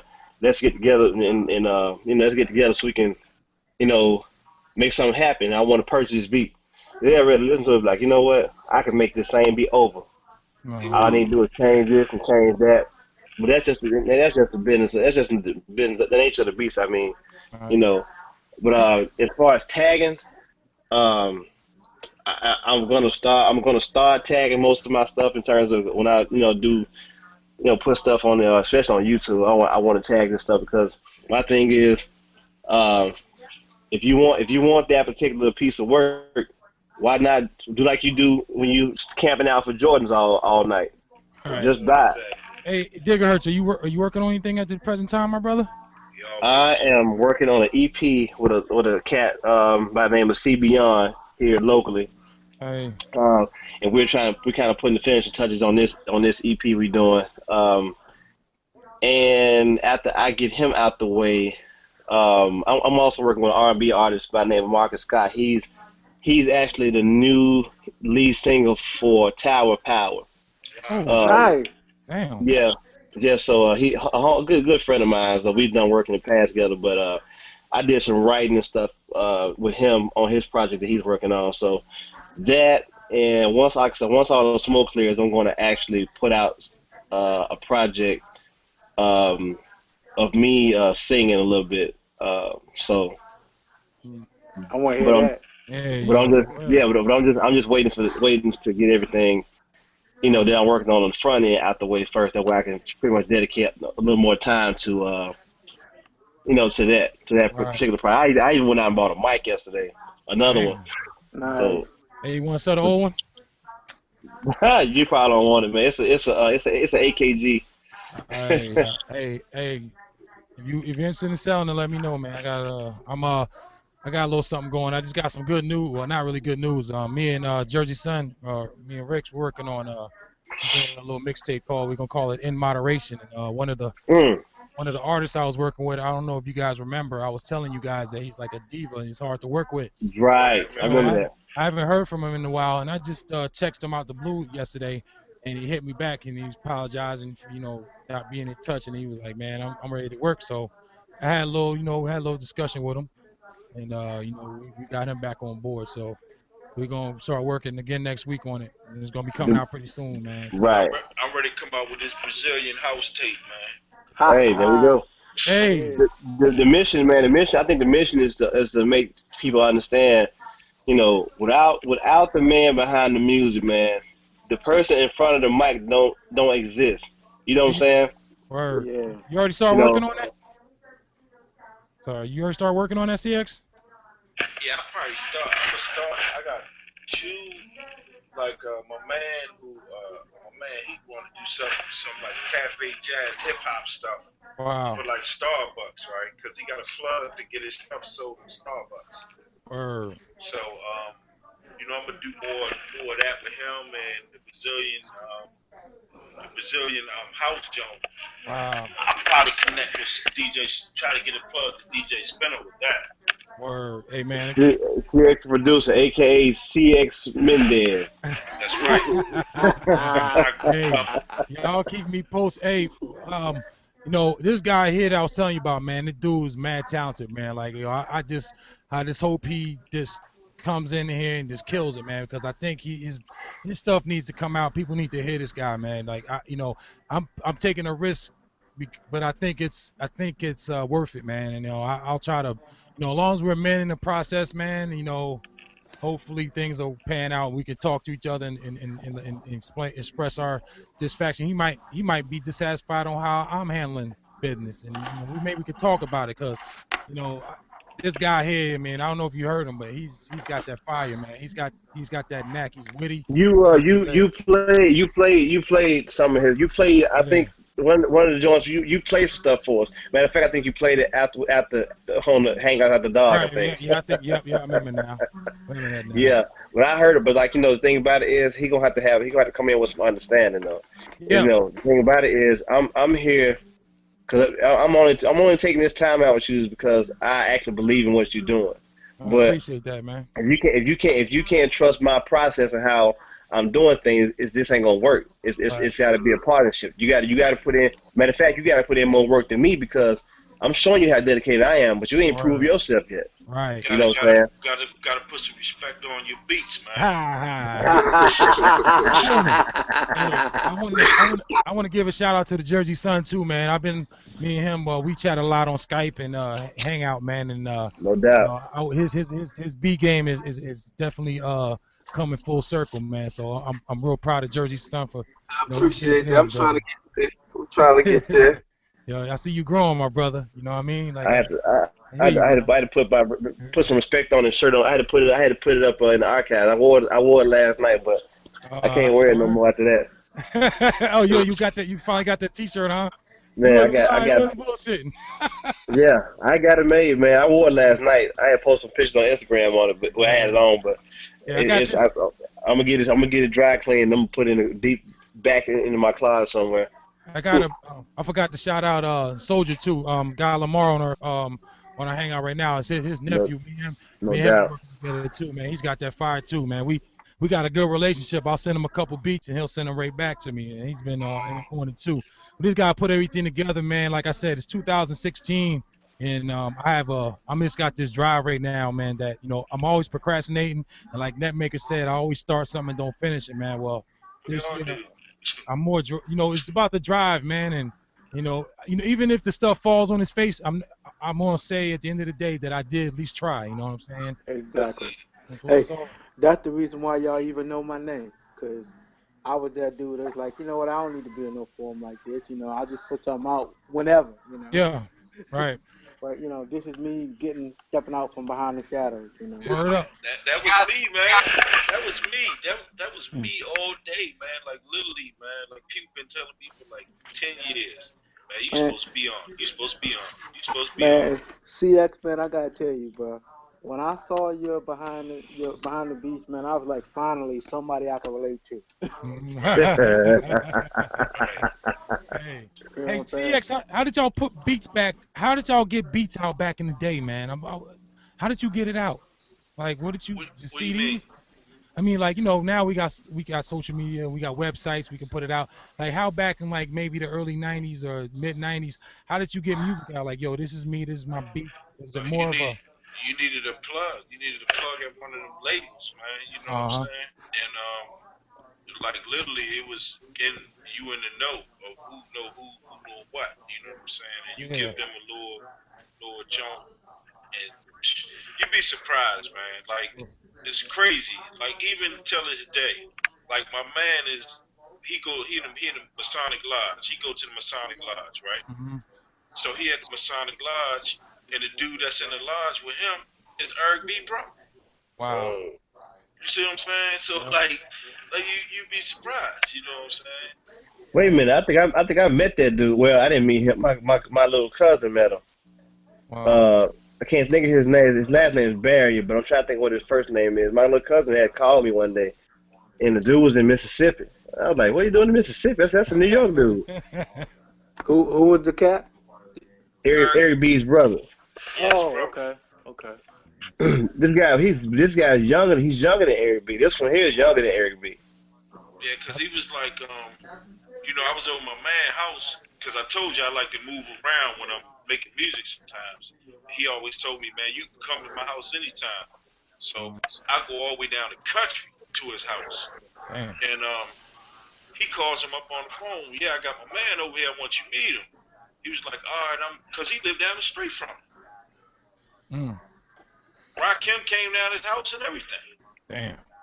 Yeah. So, God. so I mean, it's not unheard of. You know what I'm saying? Same thing back then, like now. But like right now, you don't need a label. All right.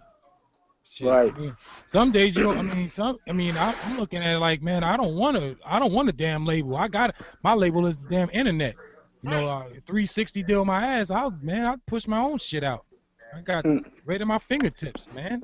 That's a But see, the Hey, thing hey, is, like I tell anybody, you're welcome. right. See, the thing is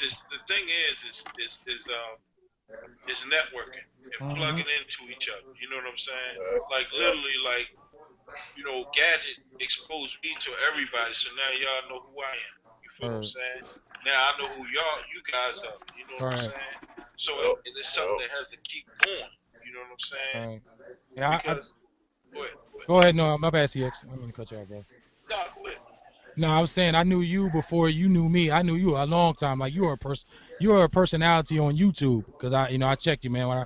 I mean, like Netmaker said, the first time I seen that behind the beach with you, man, and you were stressing it, man. You were going through your songs you made, man, and then you were stressing like making the chop when you chop, you trying to change it up and like you was showing like how simple it was, man. I'm like, you know what? I said, I gotta analyze. I gotta see how I'm doing things. And you know what? Some tracks you do.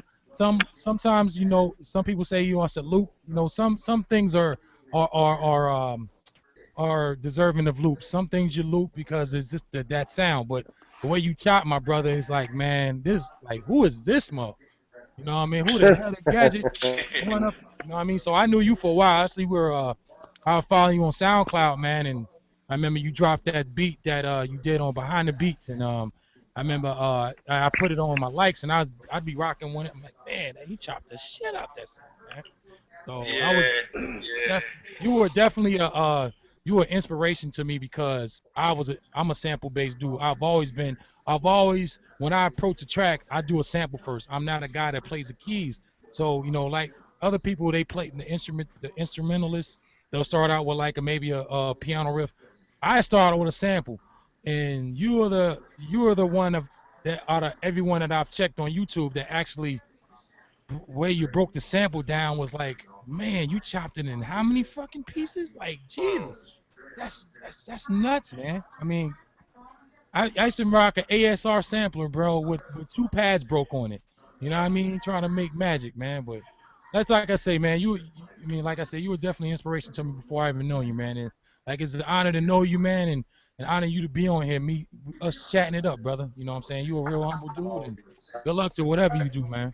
Oh Word up. yeah, definitely, man. I mean, I get inspiration from everybody, man. You know Yep. what I'm saying? Word up. And that's one thing I always stay humble. And some people get mad behind that because they like, man, you rip this dude in half, rip that dude. I'm like, nah, man, it ain't about that. You know what I'm saying? Nah. Like Hurst them trying to gas me up to to That's destroy to But just to destroy I, destroy my homeboy Logic Bomb, man. I, I, Stay I out gotta of I trouble, gotta I man. gotta say this. You know, it's a given that every week on the hangout, it's like, okay, CX will be chilling, he'll be listening to everybody, and I said, cause I think I said it last Friday. I said, why? I said, Digger gonna get GX started. So it is. Hey, yeah, you know what? I do it on purpose because I already know I'm, when he sit back being reserved, I'm like, I know how to get him out of that. Hold up. Uh huh. Yeah. Hey, you ever think about going into boxing promotions, Digger Hurts? Hey, look, hey, man, hey, only in America, only in America. Hey, y'all crazy, Hey, man. hey, but for real though, man, I'm a big fan of everybody else, man. Hey, Seriously, I'm a fan of the Hurt. huh? No, my bad. Go ahead, go ahead. Now I'm a big fan of all of them. Netmaker, Hertz, Tashier, all of them, man. And I'm a fan of theirs too, man. Cause like you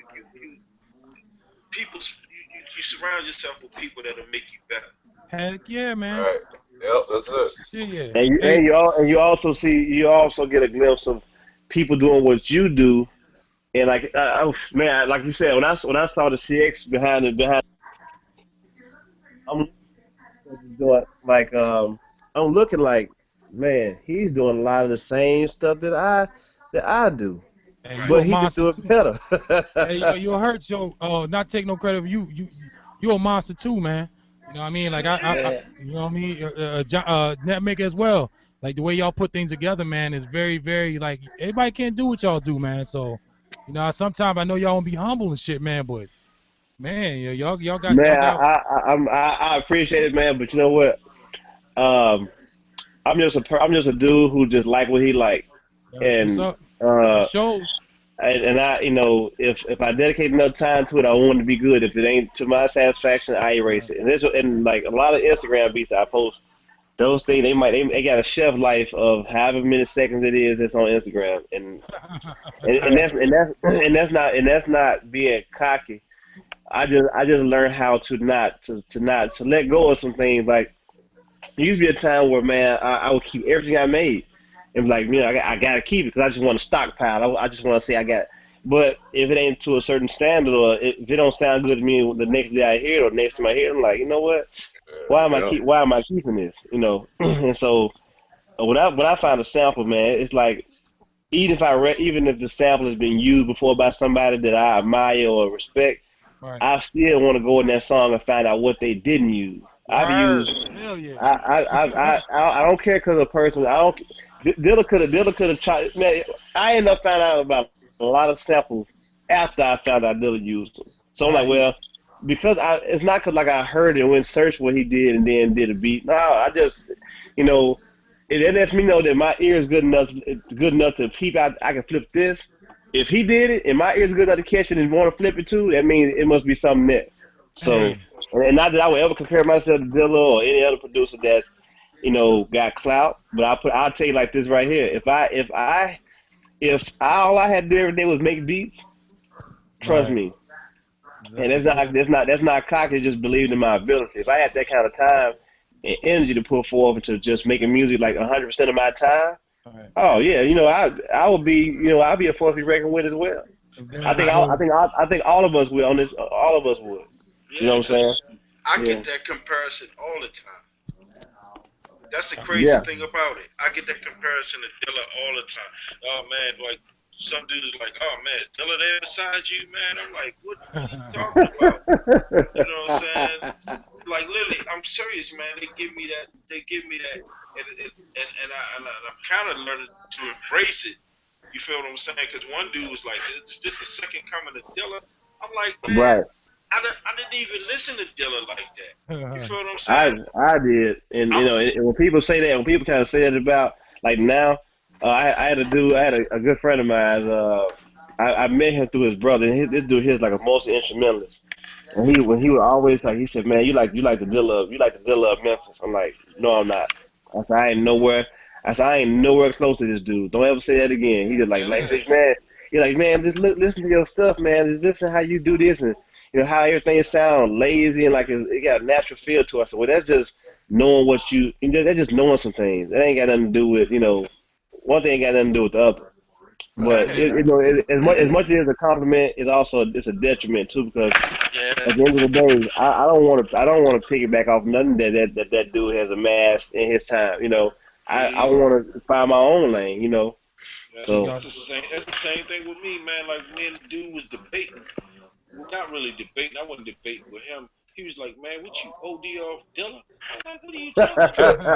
Yeah, I'm like, I'm like, see, one thing about me, I'm a man. You know what I'm saying? I don't never say no man is better than me. As far as musically, only thing I say that separates me from some of them dudes, they on, I'm not. You feel what I'm saying? But my whole thing was like, dude, I've been doing this probably before Dilla was. You feel what I'm saying? Because I'm older than him. You feel what I'm saying? I don't even listen to hip hop when I'm not making music. I listen to jazz and neo soul. That's why when y'all be talking about different, albums, I don't say nothing because I don't be listening to The funniest thing with that is, like, y'all all know I collect records. Y'all think I'm collecting them records to sample. I'm collecting those records for inspiration. them. Right. Uh huh. Word. Hell Because yeah. I'm I tell anybody, I'm not trained. I'm untrained musician or anything. All my life, I knew I could play by ear. So when I got grown, Right. I was able to buy the equipment to do it. And I just been, I just amassed this amount of, session time, my 10,000 hours or whatever, to get good at what I have. Mm-hmm. I don't use what I have half of the time. All the gear that I got, I probably use it half of its potential, if Word. that. Hey, and Netmaker, you are you using any software? You use software? Yeah, I just got Ableton for Christmas, so I've Oh, been using that word. lately. And he How got you that how you push. how you liking that, man? Man, I'm loving it. And the only thing that I hate is that I got to get these basics down as far as arranging and stuff, and then I'm Yeah. straight. Word. That's good, man. I used mm. to be really against I guess the software. I mean, were you guys at one point anti-software? And to up to what Nope. point? So you're always down with it? Well, the Or thing about it is like I started out. I always tell people I started out making pause tapes, but right after the pause tapes, um, I was in the keyboards. I was by keyboards because that was the wave. That was the wave. Around 97, 98. You had people using the ASRX and this, and this, and so I ended up copying like two keyboards. One was crappy, wasn't so crappy, but I took a hiatus for about I'm gonna say about a year and a half, maybe 2 years. And when I finally got back into it, full fledged, a coworker of mine, I had discovered he was making beats. And I was like, yeah, so what you got, an MPC or, he said, no, I just got, this thing called Fruity Loops. I'm like, the fuck, what is that? He's like, it's like a software that you can make beats with. I'm like, dude, you can't make no beats on no damn computer. He's like, yes, you can. I'm like, I said, well, I say, well, give me your address. I'm gonna come over. I'm gonna check that out. So when I saw it, I'm like, damn, he wasn't bullshitting. So I'm like, okay, well, because before I didn't want to get back in production, I wanted him to make me beats for some rap stuff I was trying to do or whatever. I ended up giving this dude like a bunch of CDs. Like I gave him like the Little Brother CD. I gave him like some Dilla shit. I gave him a whole bunch of hip hop joints. And he couldn't make the beats like I wanted him. So that's how I got back into it because Wow. I said, well, if you can get me this software, I can do it myself. But I think he kind of slick. He tried to give it to me, but he didn't give it to me. So I ended up another coworker ended up finding it for me. And he gave me a bootleg copy of it, and I used that for about a year. No, I used it for about 3 years until I finally invested into it and bought it. And I was rocking FL for I'm gonna say at least 3 years before I even bought an MP. And the bulk of the stuff that I did from '05 to maybe 2011, maybe 2012, 2011 is all FL Studio. I Nice, got And you. nice. I mean I love it's old faithful. I love FL because for years especially when I first got on MySpace, people thought I actually had MPC 2000 XL already. And like, nah, I'm using the software. It's called FL Studio. Y'all have heard it? Like, man, you using FL Studio? I'm like, yeah. And one of my good friends, he just called him while we was talking. He's like, man, you use FL better than Night. I said, man, get out of here with that. I don't want to hear that. Oh. He's like, Now, cause your chops is this and your chops is that. I'm like, man, that just come from knowing knowing the software and knowing what you're doing. You can make that software do anything you want to do if you know how to tweak it right. Exactly. I say this right now with me. I started off making beats in like when I was in junior high. I was DJing when I was in junior high. Damn. So we talking like '85. I got Hmm. my Mm. I got my first drum machine in '86. You Jesus. know what I'm saying? So my first drum machine was the Roland 606, Mm. and Don't you wish you still had that joint? the Drummatics jump. You wish you still had it, don't you? Yeah, and Damn. I had that, and then eventually I got the first Akai sampler, not the S1000 and 900. This was the big floppy disk one, and Yeah. so I got that, and then eventually I graduated to the SB12 DX, Roland 808, 707, um, DMX, um, then the SB12, um, the Casio joint, um, then eventually the MPC 60 in like '89, the one that they made the fucking Benjamins with, the beat the Benjamins with. I heard Man, that But story, man. CX is a walk-in reference Hey, manual, man. hey, CX, can you but tell him can you tell us the Benjamin story, man? I want a couple people to hear that, Again, man. all right, let me finish this part up, right? Let me finish this part up. All right, I had that stuff, right? Had the Tascam 688, the MPC 60, S950 with the extended memory. I brought all this shit from up Chucks. And all right, this is what happened. I'm making beats, this, that, and other. I'm young. I'm making beats. I got taught to the MPC 60 around that time because this before the MPC 60 had the software update. Because every time on the MPC 60, when you tap the pass, it would echo. Now, so I'm up Chuck's, me and my man who used to rap. So I'm up Chuck's. I'm like, man, I'm ready to get me a SB 1200. Give me another SB 1200. So I'm in there, and I see this dude come in with the Moore Science Temple hat on, and I see another dude got the same joint on. So I get to rapping to him. So I'm like, what's going on, man? What's up, man? Y'all rapping something? He's like, yeah, yeah, we got video on BET right now. I'm like, oh yeah. So I'm like, what's the name of y'all group? They like Two Kings in the Cipher. So I'm like, oh yeah. So we get to talking. He was like, yeah, I'm going to school at Howard right now. And he was like, I said, what you looking for? He said, I'm looking for an MPC 60. I'm like, man, I'll sell you mine for 1500. He's like, for real? I'm like, yeah, I'll sell it to you for 1500. So he's like, meet me at the McDonald's on Georgia Avenue. and you know where that's at, that maker. Yeah, I So do. we sit right in the McDonald's. I sell him the joint. He like, man, come up here, come around here and holler at me. So I go in the dorm, holler at him. Him and Ron in that joint. And then turned out he was like, my name Derek, and this my man Ron. So talk to him, and they used to always around that time. He used to always be like, man, Chuck. He was like, Public Enemy gonna be up here, this, that, and other. And around this time, I ain't really want to meet them rappers because I had more money than most of them rappers because I was in the Right. street. You feel what I'm Yeah. saying? So a little after that, I get pinched. I go away for 11 years. Mm. Come, but before that, now I was using Pro Tools back then when it was Sound Tools. You talk about the software, I was using Studio Vision to sequence a lot of rack mounted gear back then. We talking like 91, 90. So I already knew the wave of the software stuff was coming. You know what I'm saying? So when I got home, my ASR was sitting there waiting for me because my man had brought me one, and I just picked up from right there. Yeah. So I took 11 year. I took 11 year break. Yeah. And I was gonna say earlier, when you was naming all the gear, I'm like, boy, the streets was good to you. Cause that's the reason why I was doing it. You know what I'm saying? To get gear. You know what I'm Yeah. saying? Yeah. That's good, man.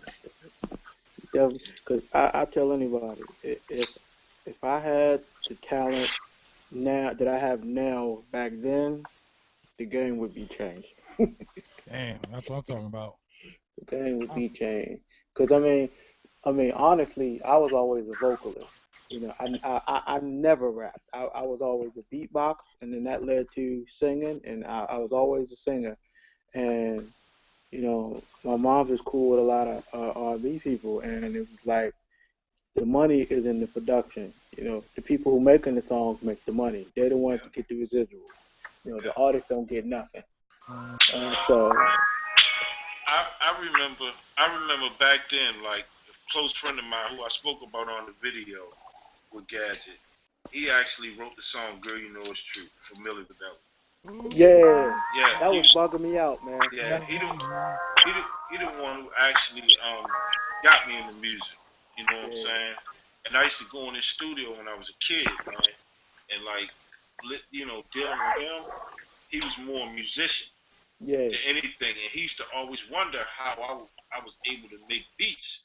I remember I remember going to studios with an SB 1200 in my hand and S950 in my hand and playing beats, and the engineer saying, "Who Man, playing? Who playing you, trumpet?" you had to be in shape to tow them things around. Yeah, you know what I'm saying? So I remember plugging them Jones up to SSL boards. I remember going to Omega when it was still in the house. The mhm, same joint that Young Guru went to school where he graduated from. You know nice. what I'm saying? I remember all that stuff, man. You know?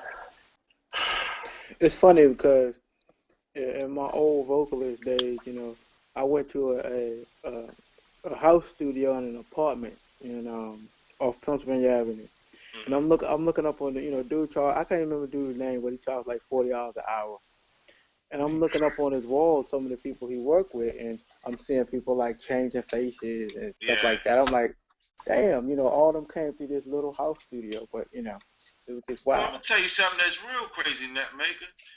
Around that time, I go do house with my man, right?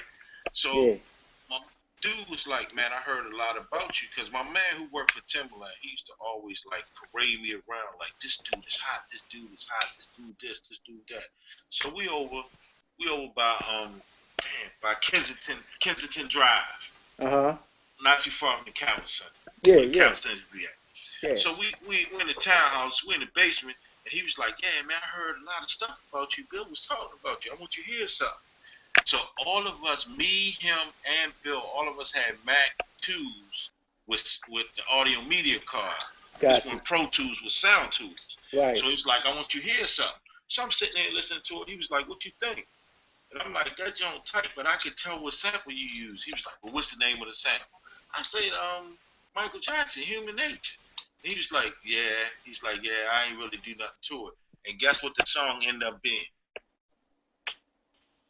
One Track Mind. Yep, CJ. I was over CJ Mm. house. Yeah, yeah. I was over CJ house when CJ made it. That's what I'm talking about. Wow. Yeah. That, I mean, that's the one thing, in my wild fantasies of having, multi millions, having a reputable studio in the DC area, because like I grew up with cousins and stuff that played in go-go bands and everything, and like I said, it was always like vocalists and stuff. In my mom's house, dude lived the next court from me was Johnny Gill's brother, Right. and he didn't even know I sung. Wow. Because I was, too into myself. I was more of a dancer back in the day, and it was just like, I missed a lot of opportunities by not stepping forward. And as I got older, it was just like, I got married young, and it's like, you know what, maybe that ain't for me right now. Mm-hmm. And then I just got into production. Man, I remember, like I say, going to Omega, going to Sheffield. This dude used to take me everywhere. I Yeah, remember, I remember being in the studio with Renee from Starpoint, Ernesto from Starpoint, where nice. they wanted me to do tracks for them. I remember being over my man house when the New Marks came in there, Kevin Lyles, DJ Spin, and all of them. This when they was Wow. the New Marks. You feel what I'm Yeah, saying? yeah, When he made that beat for them. I remember being there um when Bill O'Reilly came to his house to interview him about the Milli Vanilli thing. You feel what I'm yeah, saying? So and being around him because he was a gearhead. I remember being around so much gear it was ridiculous, man. From hmm, Oberheim Matrixes to Junos, real rolling Junos to the yeah. all this crazy stuff, man. You know what that did though? That sparked your willingness to let equipment go because you've never not seen it. You know what I mean? Right, right, I mean that's like me in movies. I grew up in a house that always had two VCRs. One was dubbing at all times. We would get movies every day. I might have right, 4,000 movies in this house right now that I got 100 that I ain't watched yet.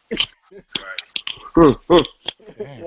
It's just that kind of thing. It's like you get used to having something always there that you basically take it for granted. But you know what, man?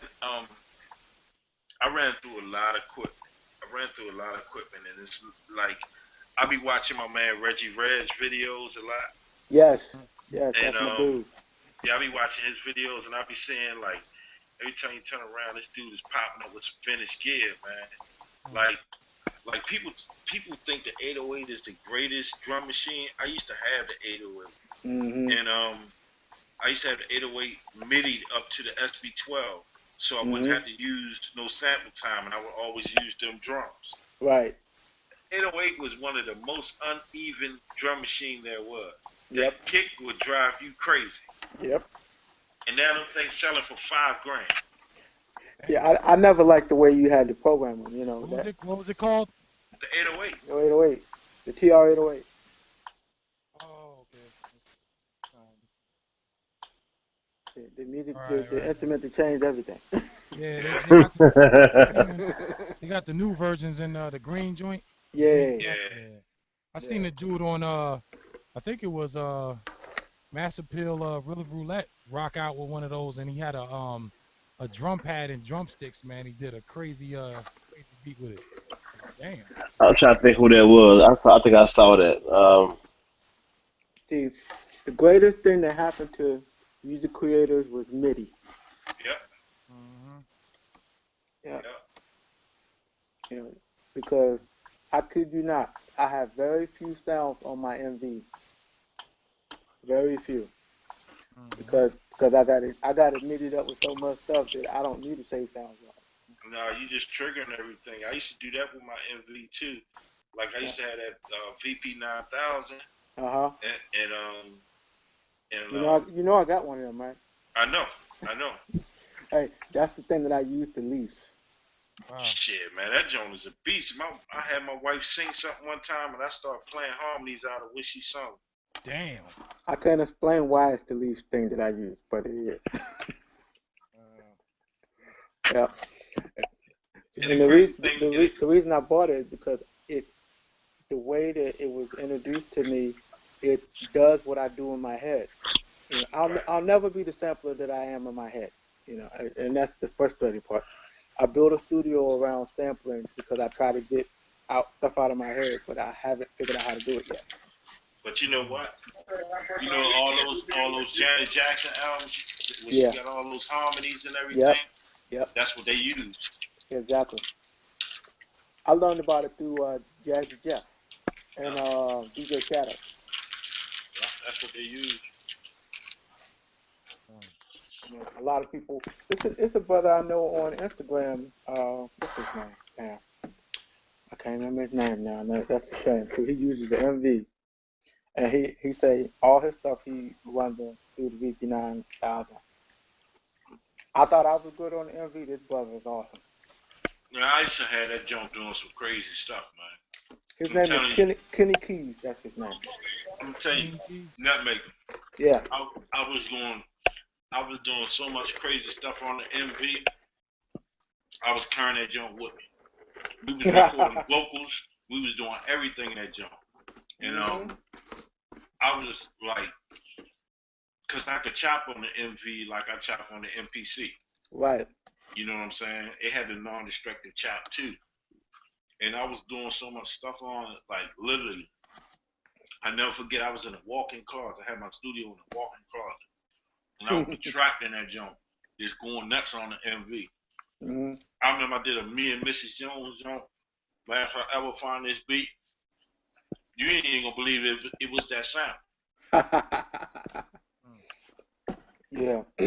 It's funny because I got my MV number one because I wanted it when it came out and I couldn't afford it.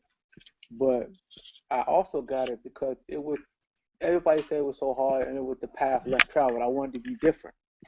But little did I know it made the struggle harder with it. uh, You know, because there wasn't a lot of resources, wasn't a lot of videos. It was, you know, I really had to spend a lot of time with it. Um, it's a dude I've been cool with for years on Instagram and YouTube. He go by Whack That, and that dude is like the MV Yoda. uh, But you know what? That's how me and Overlord met. I went up to Guitar Center one time in Glen Burnie, Mm-hmm.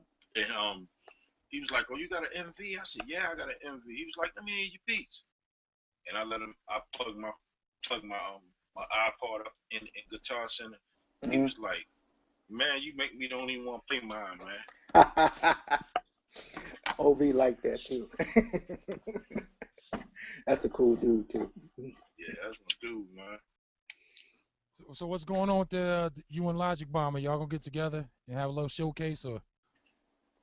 I don't know what Logic Bomb do. His MPC in the shop. Oh, it is. It's in It's the funny. shop, huh? He called Yeah, me the other night. he got a new phone or something. That's what he said. Yeah, he called me right when the hangout ended.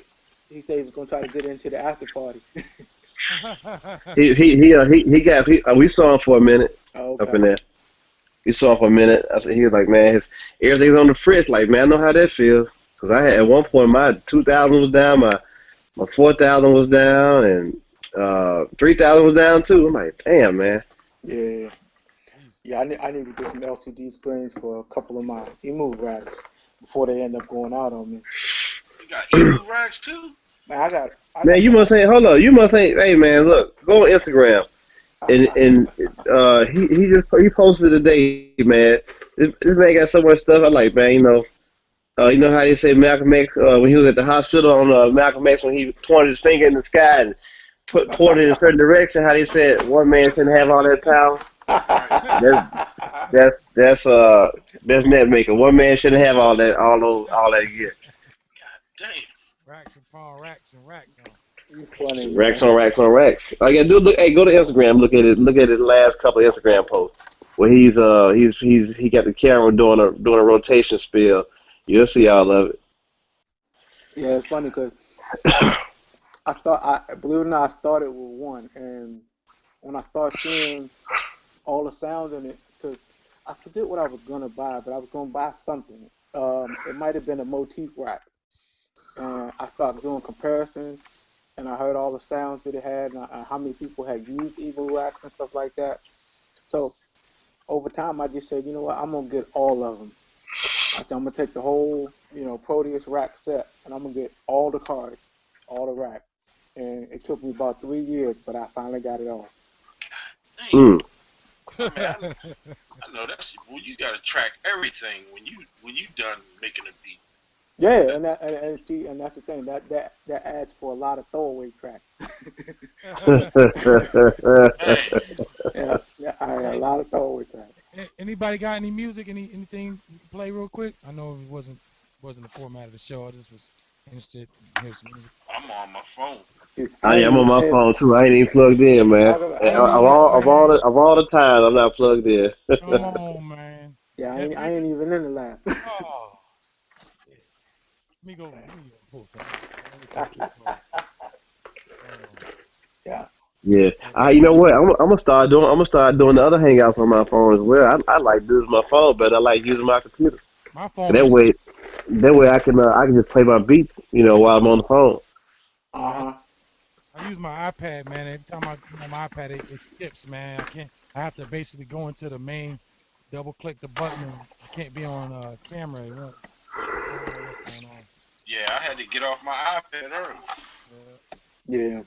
iPad don't like it. Hangout for some reason. Mine don't. Yeah. Mhm. But see, the crazy thing is, like my phone, That's how I do all my videos, and I hook my audio interface to my phone. Mhm.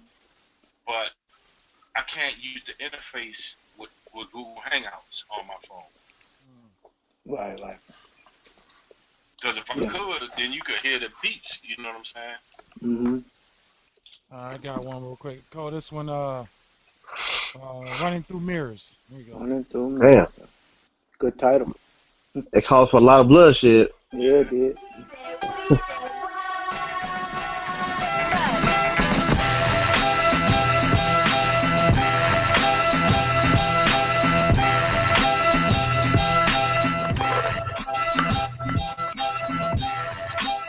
Uh, Uh-oh. I hear rap coming.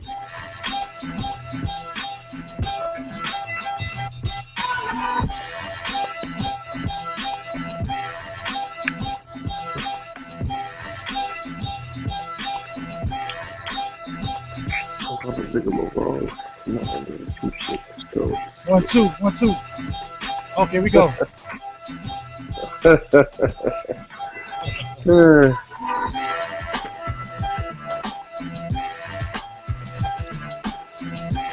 Like that hook. yeah, man. The email address is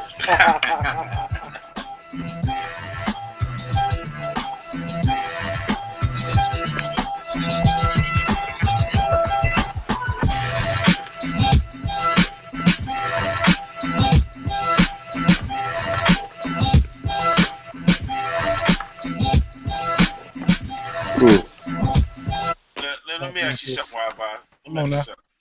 You remember CMA, right? You hear me? Yeah. I asked that for him. He is. What you say? Here. Y'all remember what? Now, one thing I can say about everybody besides Gigahertz, everybody that I heard who's a member of CMA, when I hear their beats, it's like a whole lot going on inside of it. Mm-hmm. You know what I'm saying? And I think that's one of the formats that Tasha uses to to have you guys put a whole lot into a beat. You feel what I'm saying? Yeah, Like you yeah. Mhm. had like two sets of drums in it. Right. You Mhm. feel what I'm saying? Mm-hmm. And I don't know if that's y'all format or how is that how they is that y'all format or how y'all do it? I mean, this. I mean, me personally, me personally, man. I just like I prefaced before. I just do what I feel. Right. If I feel like a joint kind of calls for that, I'll do it. But sometimes simplicity is best for me because I can go in and do all this stuff musically. I have enough patience to go in and do all of that, but like I don't ever want to oversaturate a joint to where I got so much stuff going on in it to where you're not getting the true essence of what I was trying, especially when I chop a sample. 'Cause a lot of times my sample have everything in that I need, like in terms of low end and strings and other elements. So I'm like, if I could keep it like that and just add a few little small details, kind of, fill it out a little bit, you know, I'm not trying to be, I ain't trying to be Herbie Hancock. I just want it to be a nice, For nice sure. little, nice little situation or whatever. Word. I appreciate those people who, who take the time to do all that. But for me, okay. I put it like this: on the on some hip hop shit, I ain't got to do all that. But like when I do beats that like kind of like soul beats, and that I have to make sure that they're a little more, intricate or whatnot. Right. Because I just believe when you're doing soul music, like especially like R&B, neo soul stuff, I think there should be a, you know, for hip hop, though, all you need to do is have a kick and a snare, and you just spit over it. It ain't got to be a lot. It ain't got to be too intricate or whatever. I Yeah. feel. Got have a lot Right, of ear candy with R&B. You saying? Like, right. What I'm saying, what I was saying is like when I'm getting like the beats that I'm listening to from most of everybody from CMA, them Jones rock. You feel what I'm saying? But I'm It's a saying, lot going on. yeah, it's a lot going on. Like it's a lot, and like Yeah. I think it's just I don't think it's nothing that's kind of I don't think it's something that's enforced. I think it's just the individual. I feel like because I know It, a lot of cats who I've heard in certain homework assignments or just checking their stuff out on some other stuff, man. It's just the individual. It's just the background in which they come. It's just the individual. I don't think it's something that's it, kind of fostered or anything like that. I just think it's just the individual. no, no. I think it's a good thing. You know what I'm saying? I'm not saying it's a bad thing. You know no, what No, I'm no, no. saying? But I was just elaborating on what a lot of it is based on the individual. Like I know this cat named we call him Z, and Z is like probably one of the most talented pianists and organist cats I've ever met in my life. So we was a part of this little competition one time, and he always be like, I like what you do, man. He said it's so soulful. And I'm like, dude, I said if I had your skills, I wouldn't even be making beats. I would be a pianist for somebody. word. Because the dude, but his beats had so many layers to it. It was like over musical. Right. He would be playing all these intricate patterns and stuff, man. And like, man, you know what? A true person that love music will love this. Right. I said, but the average consumer nowadays, they're not gonna dig it it's because kind your of doing too music much. because yeah, because his music theory is off the charts. Like this dude can do like man, you name it, he can do it. Right. That's why I'm always afraid of taking like music theory because I think it would mess up.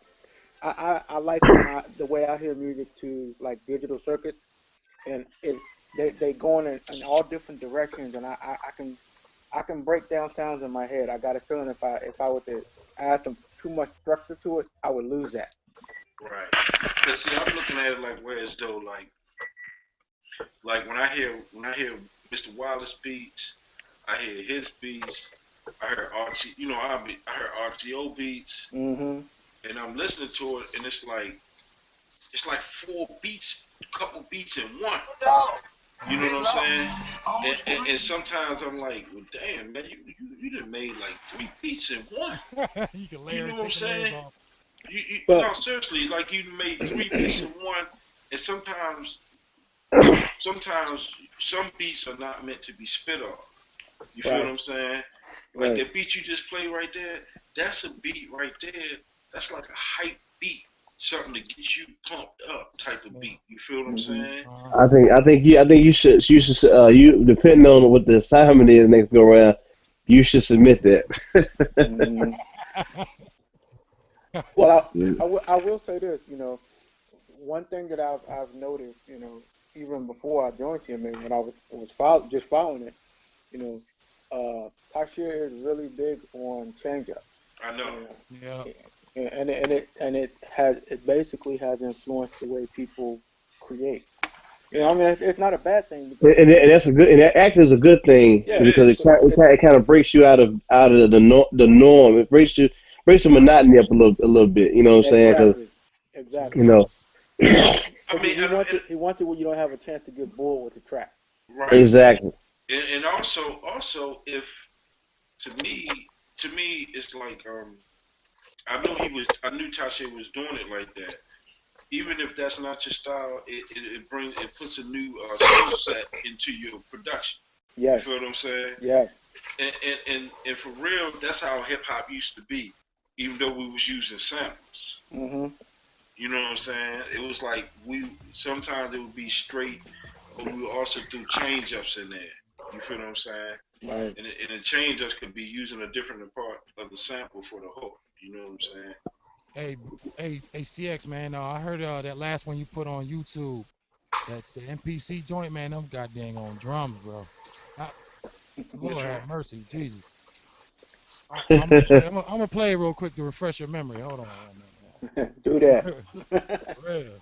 Lighten up the room real quick. God damn. Uh, Hey, that's CX producer. Who the hell he Stop it, want? You, man. you know The you know the hell rest. it, You know the the rest. hell it was. Yeah, that's what you could put on the shirt, CX. You know the rest. Oh man, I watched it go.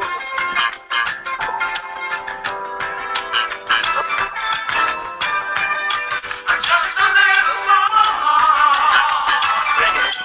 I don't think Time Portland. for me to sing. There's four courts. You know, they back courts is little, man. What was that? What's the game before that? Yeah, that's the one I was telling you about. Yeah, That's kind of I thinking that sold though. that junk.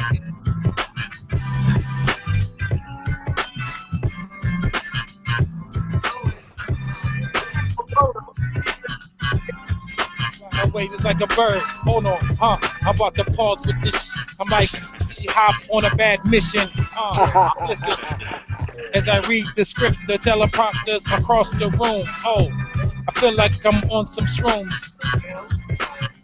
I told you I sold that junk, man. Like that same day. Wow, this is Love them drums, man. I sold that See, beat. I sold that beat the same day. Quick, the fast, bro. the That, funny that's that's that's the kind of shit. That's the kind of shit that maybe not even want to make beats no more. yeah, Right? yeah, For you real. know, that's the funny thing is because that joint plays like it was made like that, and I Yeah. know it's chopped. Oh yeah, I could. I could. man. I literally put that junk in pieces. You know what I'm saying? What? Huh? What? You pieces. You Yeah. make it sound so like, yo, I can't. Ah, Where whereas some people like me, I would do 16. uh-huh. Now CX does it 16 times 6 or 16 times 8. Right. So Well, you, well, it was a lot of intricate stuff going on with that, Right. with the way I did it. I mean, because it was like, see, thing about me, I'm not the best sample digger. You know what I'm saying? I'm not. I never was. that That's sound what like, made me. That's what made me I, the I, the I, um I, the I don't producer care. I am, because I would, by me not being the best sample digger and a lazy sample digger, I would manipulate whatever's in front of me. Yeah, but I You feel guess what they I'm want saying? Where some people look for the perfect sample, I don't. I'm a destroy a poker song if I have to. You know what I'm uh-huh. saying? But what I did with that, I chopped it up. I think I did that in like 64 pieces. I chopped it up and I played it back how I wanted to play it back. But one part of how the main part of how I played it back, I turned that into a bass line, Yeah, and then the other part with the high end, that's what you hear. Use a lot of filters, high pass, low pass. Is that part of your arsenal? I mean, your toolkit. You use a lot of high, low pass filters. Yeah, but see, the way we used to do it back in the day was that we would just like take the sample, and to just let the sample play and then just put a filter on it. Yeah. Nah, I literally play a sample back how I want it played back to create a bass line. Okay. Yep. Yep. You see what I'm saying? Mhm. I've been doing a lot of on machine. I'll copy because I'm not a good. I've been lately doing a lot of bass lines myself. I got a hold of some good massive subs, and what I usually do, I'll take it and I put that low pass on it, and I put it on another track, man, and I'll take some out. What I'll do is I'll go into the layout and I'll take I don't know how to pronounce or say it, but I'll take it and I'll copy it, but I'll go in there and pick out something. So it's like skipping in there and it's playing like I'm playing little pieces of it. It's not playing the whole track that I copied. Or I'll Right, take it and low pass it, and if depending on the sample, I'll go ahead and play my own rendition of what I just chopped. right. You know, But see, you know what the best patch on Massive is? which one? The empty patch. Hmm. I can't. Rick's got his mic on. I can't. I don't know if y'all can hear him. Yeah, man, all I'm hearing is the TV. Hold on. And, He's and muted now. Rick's mute your jump. I got it. I muted it. He's good. Oh yeah. And Man, and, why I and about to what? go and mute him up? Yeah. Hold on. Let me see something. He's down. I got him. Hold on. Yeah, he's down. That's it here. Still on. Hey, Rex, Rex. Why isn't this damn thing working, man? Come on.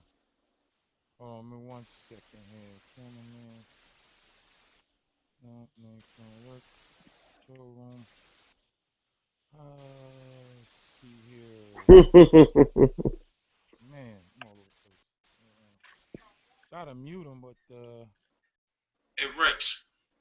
come on, Rex. You know, here. Oh, I got it. Hold on, I got another. I'm going to. All right, he's muted now. No, it ain't. No, it ain't. Hey, Rex, Rex, Rex. All right, I tried to mute. What the hell's going on with this thing? Hold on, I'm just going. Hold on. I'll just do the D. Hold on. Do the D. Do the D. Do the D. Do the D. Make it one. All right, he's gone. There you go. Yeah. Somebody still. Can you hear me? Yeah, we can hear you. Who was that? I don't know. Ain't That me. was me. I'm sorry. I had to all watch the Wayans brothers. Oh, It was dark. I, Sorry. I was trying. I was trying to get it in while Rick was still there. Yeah, man. Me too, man. 'Cause I'm like, damn, I've been hearing this TV the whole damn time. What? No, I no, was like, I just did it because I was looking at an old episode of Wayans brothers. but Do what yeah, I do. but yeah, man. Massive, man. The first it's like I don't know if you're familiar with the S950 or the S900. I know you is hers. You might be. Well, you ain't never had the Kai jump, right? That I, maybe. I you know, I was looking into an S950 man for Oh, the I three know about it. to work with the 3000. But man, when I started pricing them, that in the 900, I started pricing them, what's and that I was joint? like, What's that joint Overlord got? That black thing. Samples. It's in Oh, the that's the Kai. remix 16. Oh man. Yeah, yeah, But but yeah. but what I was saying is like on the S950 and the S900, right? As soon as you turn it on, it doesn't have any samples in it, so it only gives off a sine wave. So that's what we used to use to make bass lines with it. That sine Hmm. wave. So when you Wow. Yeah, when that's you basic synthesis there. yeah, so when you turn massive on without a patch in it, that's all you got to do is go change the filters. It's a basic sine wave. wait a minute. See, you saying massive, the Native Instruments, massive? Yeah. Yeah. Uh-oh. I'm about to write something down. Oh, you know what? I'm thinking. You know what? I'm thinking you're talking about absinthe. Because when I cut on absinthe, there's just a stock sound that's in it. And the same thing with massive as well. You're right. I never thought about that though, because I own those too. Matter of fact, I just got the Ultimates joints. Man, oh my God, they got like 4 or 5 bases in that joint. Well, I'm Uh, telling you, the- the best one Same thing in FL Studio when you go to the 3X synth. Mm. You turn the other parts of the patch down, and it's nothing but a sine wave. Same thing on massive. When you be hearing me using bass lines when I be playing them, Yeah. that's what I be using. Hell, Mm-hmm. Mm. no shit. I'm beginning to love mass. I'm a good. I haven't. I've been on machine for a couple years now, and I have never. I had them, but I'm a kind of guy that makes a sample. Then I'll find like a bass in the stock for a machine. But I'm starting to really get into. Like I told you before, I have FM8, and I got some shit off of ADSR Sounds, some free presets for massive and FM8. Man, they even got some MIDI. I'm even starting to use MIDI shit now, man, like MIDI tracks. Like, Yeah. No, man, what the hell have I been thinking this whole time, man? Like, well, if you come from like the old, like you come from like stuff like the XL and any hardware. Like I remember for a good portion when I first got my XL back in '08, I had got Reason at the same time, but I never could make beats and Reasons. me So neither. what I was able to what I had to do was use it as a sound module. Yeah, I So did like, that. I put together beats and stuff, and any sound that I got out of Reason, I would have to go to Pro Tools and MIDI, take the MIDI notes and they convert it to wave, you know, in there. And those were the days, though, man. I haven't done much of that lately. I need to start back doing it though, because people talk about workflow and talk about vintage the software. I mean the hardware versus the software now that we got like the Renaissance and the machine and stuff. But I still enjoyed the old way of making of sampling into your machines and chopping, and I still enjoyed that process. Even though I can respect and love them both. Mm-hmm. Right.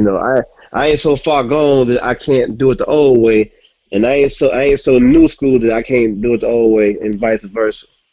Right. That's why I'm gonna start tracking my MPC into this. Yeah, and that's Yeah. what and that's what I do. Like Oh, what's when I that? do a beat in the 3000, I ain't even see that. I do a beat in the 3000. I always oh that's the Tascam 2488. Yes, I love the sound. The compressors in here sound incredible. Uh, You know, What y'all so looking yeah, at?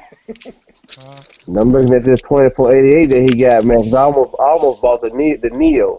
This is yeah. I oh, like the Neo's the same thing. hey, Mm, you still using the Nico CX? You still got that Every Nico? I got every rid day of of it. his life. Oh, you got rid of it, Yeah, Yeah. he said Friday he sold it. Damn, damn CX. man. Man, this dude here, man. Golly. Bullshit. Six he has no attachment. He has no attachment issues, man. He can Yeah, detach at any moment. hey, I'm a hoarder, man. I'm a hoarder, man. I don't keep Yeah, nothing. yeah, I'm definitely a good. I'm a hoarder in general, basically. I've we accepted my yeah issues. we can tell, man. I got one of my We can first. tell, man. This is my first sound card I've used. I got this 10 years ago. I used to be my And I look, used to use it as a DJ on. It's creative. Creative Labs. Yeah. Yeah, Shoot, man. I got a daggone 505. I've never made a beat on, Oh yeah. but I probably had it and 4 or 5 years. And you know why I bought it? I bought it because Kev Brown used it for filters. Man, a lot of cats owe they set up the kid, bro. I've seen more. Not you, there, make. I'm just talking about in general. I've Yeah. probably seen more SP44, um, MPC 2000. I mean, MPC and 4 setups than I can remember. I did notice that. Yep. Everybody see one of these? That's a zoom, ain't it? that's the Uh, Tascam jump right there. yep. The Yeah, that's Tascam. that's Tascam. That's the 4 track Nah, that's joint. the old. That's the first hard drive joint, ain't it? All right. Uh, I got this I'm one. gonna tell you, but let me tell you what I did buy. I did buy, and I had it for a minute, but I got rid Man, of that's it. the core jump, ain't it? Um, You know the joint that Kev Brown had, the mixer that always goes on the frets. Yeah. I didn't have Yeah, the one. I didn't have the one he had, but I had I had the 2816. You I talking think about he had the Yamaha? the yeah, Yamaha. yeah. The And I ended AW. up I ended up selling it, man, because I couldn't get it to sync my MIDI like I wanted to. I sold it to a cat in Florida. And he wanted it, man, but I just couldn't get it to work for me. Hey, Shit, that. did Kev Brown mix and master on that thing, man? CI? Yeah, yeah, Wow. Jesus. Yeah, yeah. I mean, they ain't say low budget for nothing. Hey, You that's know what I'm cool. saying? Damn. I know he It, cried when that thing went out. I mean, not. I mean, that joint. You Hello. know what I'm saying? Yo, yeah. Uh, And he's gone. Who was that? See, yeah, I remember asking him, what he did after the AW died. He was already looking at other stuff though, because it had Mhm. failed a month before. I remember he was explaining one of the beats he did for the Random Joints album something, and he was like, old boy came through to put the scratches on, and Yeah, yeah, and he like, man, that joint went out again. Like, again, man. but yeah, man.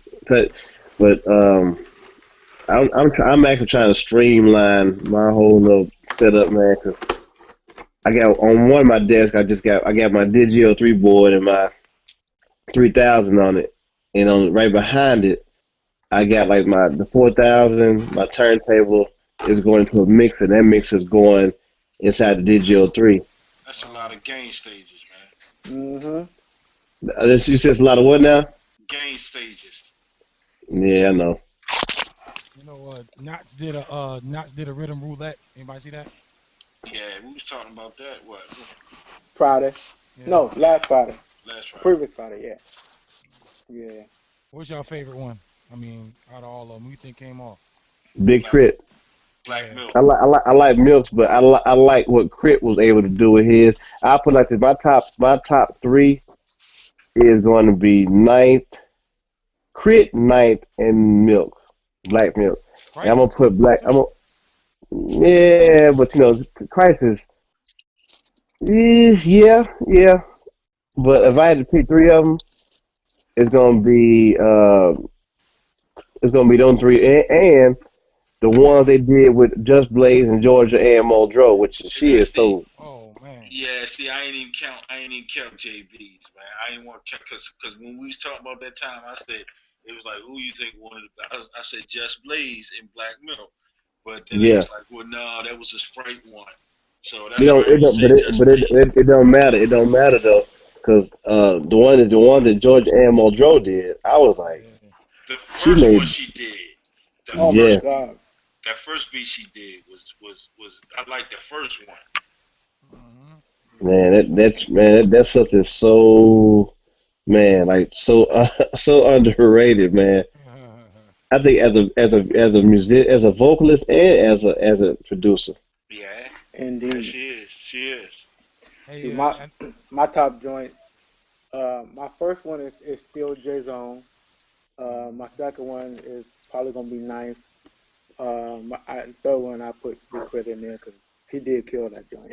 Yeah, he killed that. He did, man. I was probably more disappointed in Psycho Lesser's joint than anything. I Oh man. was Oh my so my my gosh. other one is damn, and I'm drawing a blank on his name right now. I can't believe it. The dude, the Thai food beat kit. You know what I'm talking about? God, white he, dude. he does what again? He sells the Thai food beat kits. Oh, you talking about Not Marco Polo. Yeah, Marco Polo. Marco Marco Polo. Polo. All right. Yeah, he has some of the illest ones, man. And Man, I think Stat Selector had a good one. Manny Fresh. Um, Manny Fresh needs to hang it up. He needs to stop it, man. Right now, stop it. funny, Oh, he, funny, funny story. I think I'm actively being watched by Cash Money Records. oh, for real? Yeah, What's up, Cash Money? yeah. I think I got. Well, in general, I would say 60% of my followers are fellow producers on Instagram. Mm. Word. I mean, and it's wild because I guess y'all talking earlier about tagging music and people stealing your ideas. I think that's what I get a lot of followers for. Yeah. Man. Well, I know. As a late man, I've been getting a lot of people, and I've been kind of screening who it is. But one day I just like, you know what, man? I'm just gonna let everybody. I'm just gonna approve everybody. I don't even care. I mean, while I've been on this call with y'all, I know I done got like 10 people Damn. on Instagram. Hmm. Yeah, because the thing about it is though, yeah, you can steal the idea, but Hmm. like it's kind of like how a Black Milk says, if I don't care about showing people records, man, because after I did my thing to it, I don't care what you do with it, Right. and that's how I feel about it. Would it be if you could make it just as good as what I did, or not, if not better, hey, more power to you. Right. But I like that. that to me, I could never go on a cat page and do something. To me, I can't do something like that. Nah, Right. you said run You out, know, man. Word. You run out. You gonna keep jacking for the rest of your life? You gonna be yeah. creative, man. Until they I, call cause you That I, I that back. know shit I ain't know authentic, man. cause I know the next hangouts if I get invited, I ain't gonna have no more beats. I done play all my good stuff, man. CX made me play all my good stuff, so I can't play nothing else. Nah. So all of a sudden you just stop making beats, huh? Hey man, look man. Hey, well You done well made some beats since Friday, man. Y'all got gigabytes of damn music. I have, but look man, I've been making it, but that don't mean I've been making good music. Yeah. Hey, oh, you know what? Bink just made one as of late. Bink Yeah. did I one. That was seen that was that. that was that was the dealer version. Hmm. Yeah, I I think don't want I don't want to follow Bink, man. I don't want to get accused of Yeah. no shit. Yeah. I think Nas did the Dilla version too, so he was Yeah. He close. did. Yeah. They did. Well, Yeah. I He don't. did. Oh, and speaking of Dilla, you remember that record? I think it was all of us was on it. I mean, no, I know that maker wasn't, but I know CX and Wildbody were. Logic Bomb had showed us this record. Remember that record he showed us? Yeah, What was it Uh, called? it was called Rasa. yeah, It's Rasta. it's, it's, Yeah. it's, it's a picture of it's a red record with the sun in the middle of it, golden sun. Anyway, like I told Logic Bomb, I hadn't listened to that record because I bought it. I just bought it in because it was $1 first of all. Then like the cover second, Oh, and listening to the song, I found a sample for Deluxe's "Can I Live," Wow. Hmm. and damn. I was like, I kept listening. I was kind of like tidying up or whatever, and I heard the piano loops, and I was like, whoa, wait a minute. Went back and ran it back. I was like, oh man, I was gonna shoot it on Instagram. Like, nah, I better keep this under my hat. Yeah. I'm gonna tell you when you're on Instagram, my man on there, Big Swole. If you get on it, check him out, man. Um, Okay. he started following me after the video, after I did that first video, Hmm. and he was like, man, after watching you, man, I hate to say it, man, but I kind of had to take your style, man, and like, and like I'm listening to his beats and the shit hot, man. You know what I'm saying? Mm. He just came back from being deployed. Ah. Okay. But check him out, man. Check him out. All right, guys, I'm gonna have to call it a show, man. It's been a pleasure sitting with y'all, man. Always. It's always, Man, man. yeah, man. Thanks for even inviting me, man. It's for Yeah, real. man. Thanks for being That's here. what's Hey, up. hey, we're gonna do it again next week, 9 p.m. and have some more topics. If anyone has any ideas, like I always say, man, drop me a line, man. Definitely, you know, No doubt. be able to touch everything. So once again, I thank y'all, man, and hey, just let me know when y'all drop it, man. I love to hear y'all shit, man, for real. You know, to another level, man. I'm gonna tell y'all like I told everybody else. I'm dropping mine after Dre drop his. All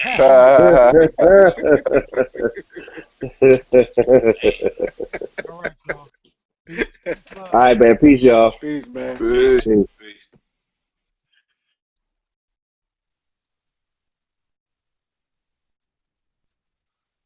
Hey, Ricks. Yo, what up?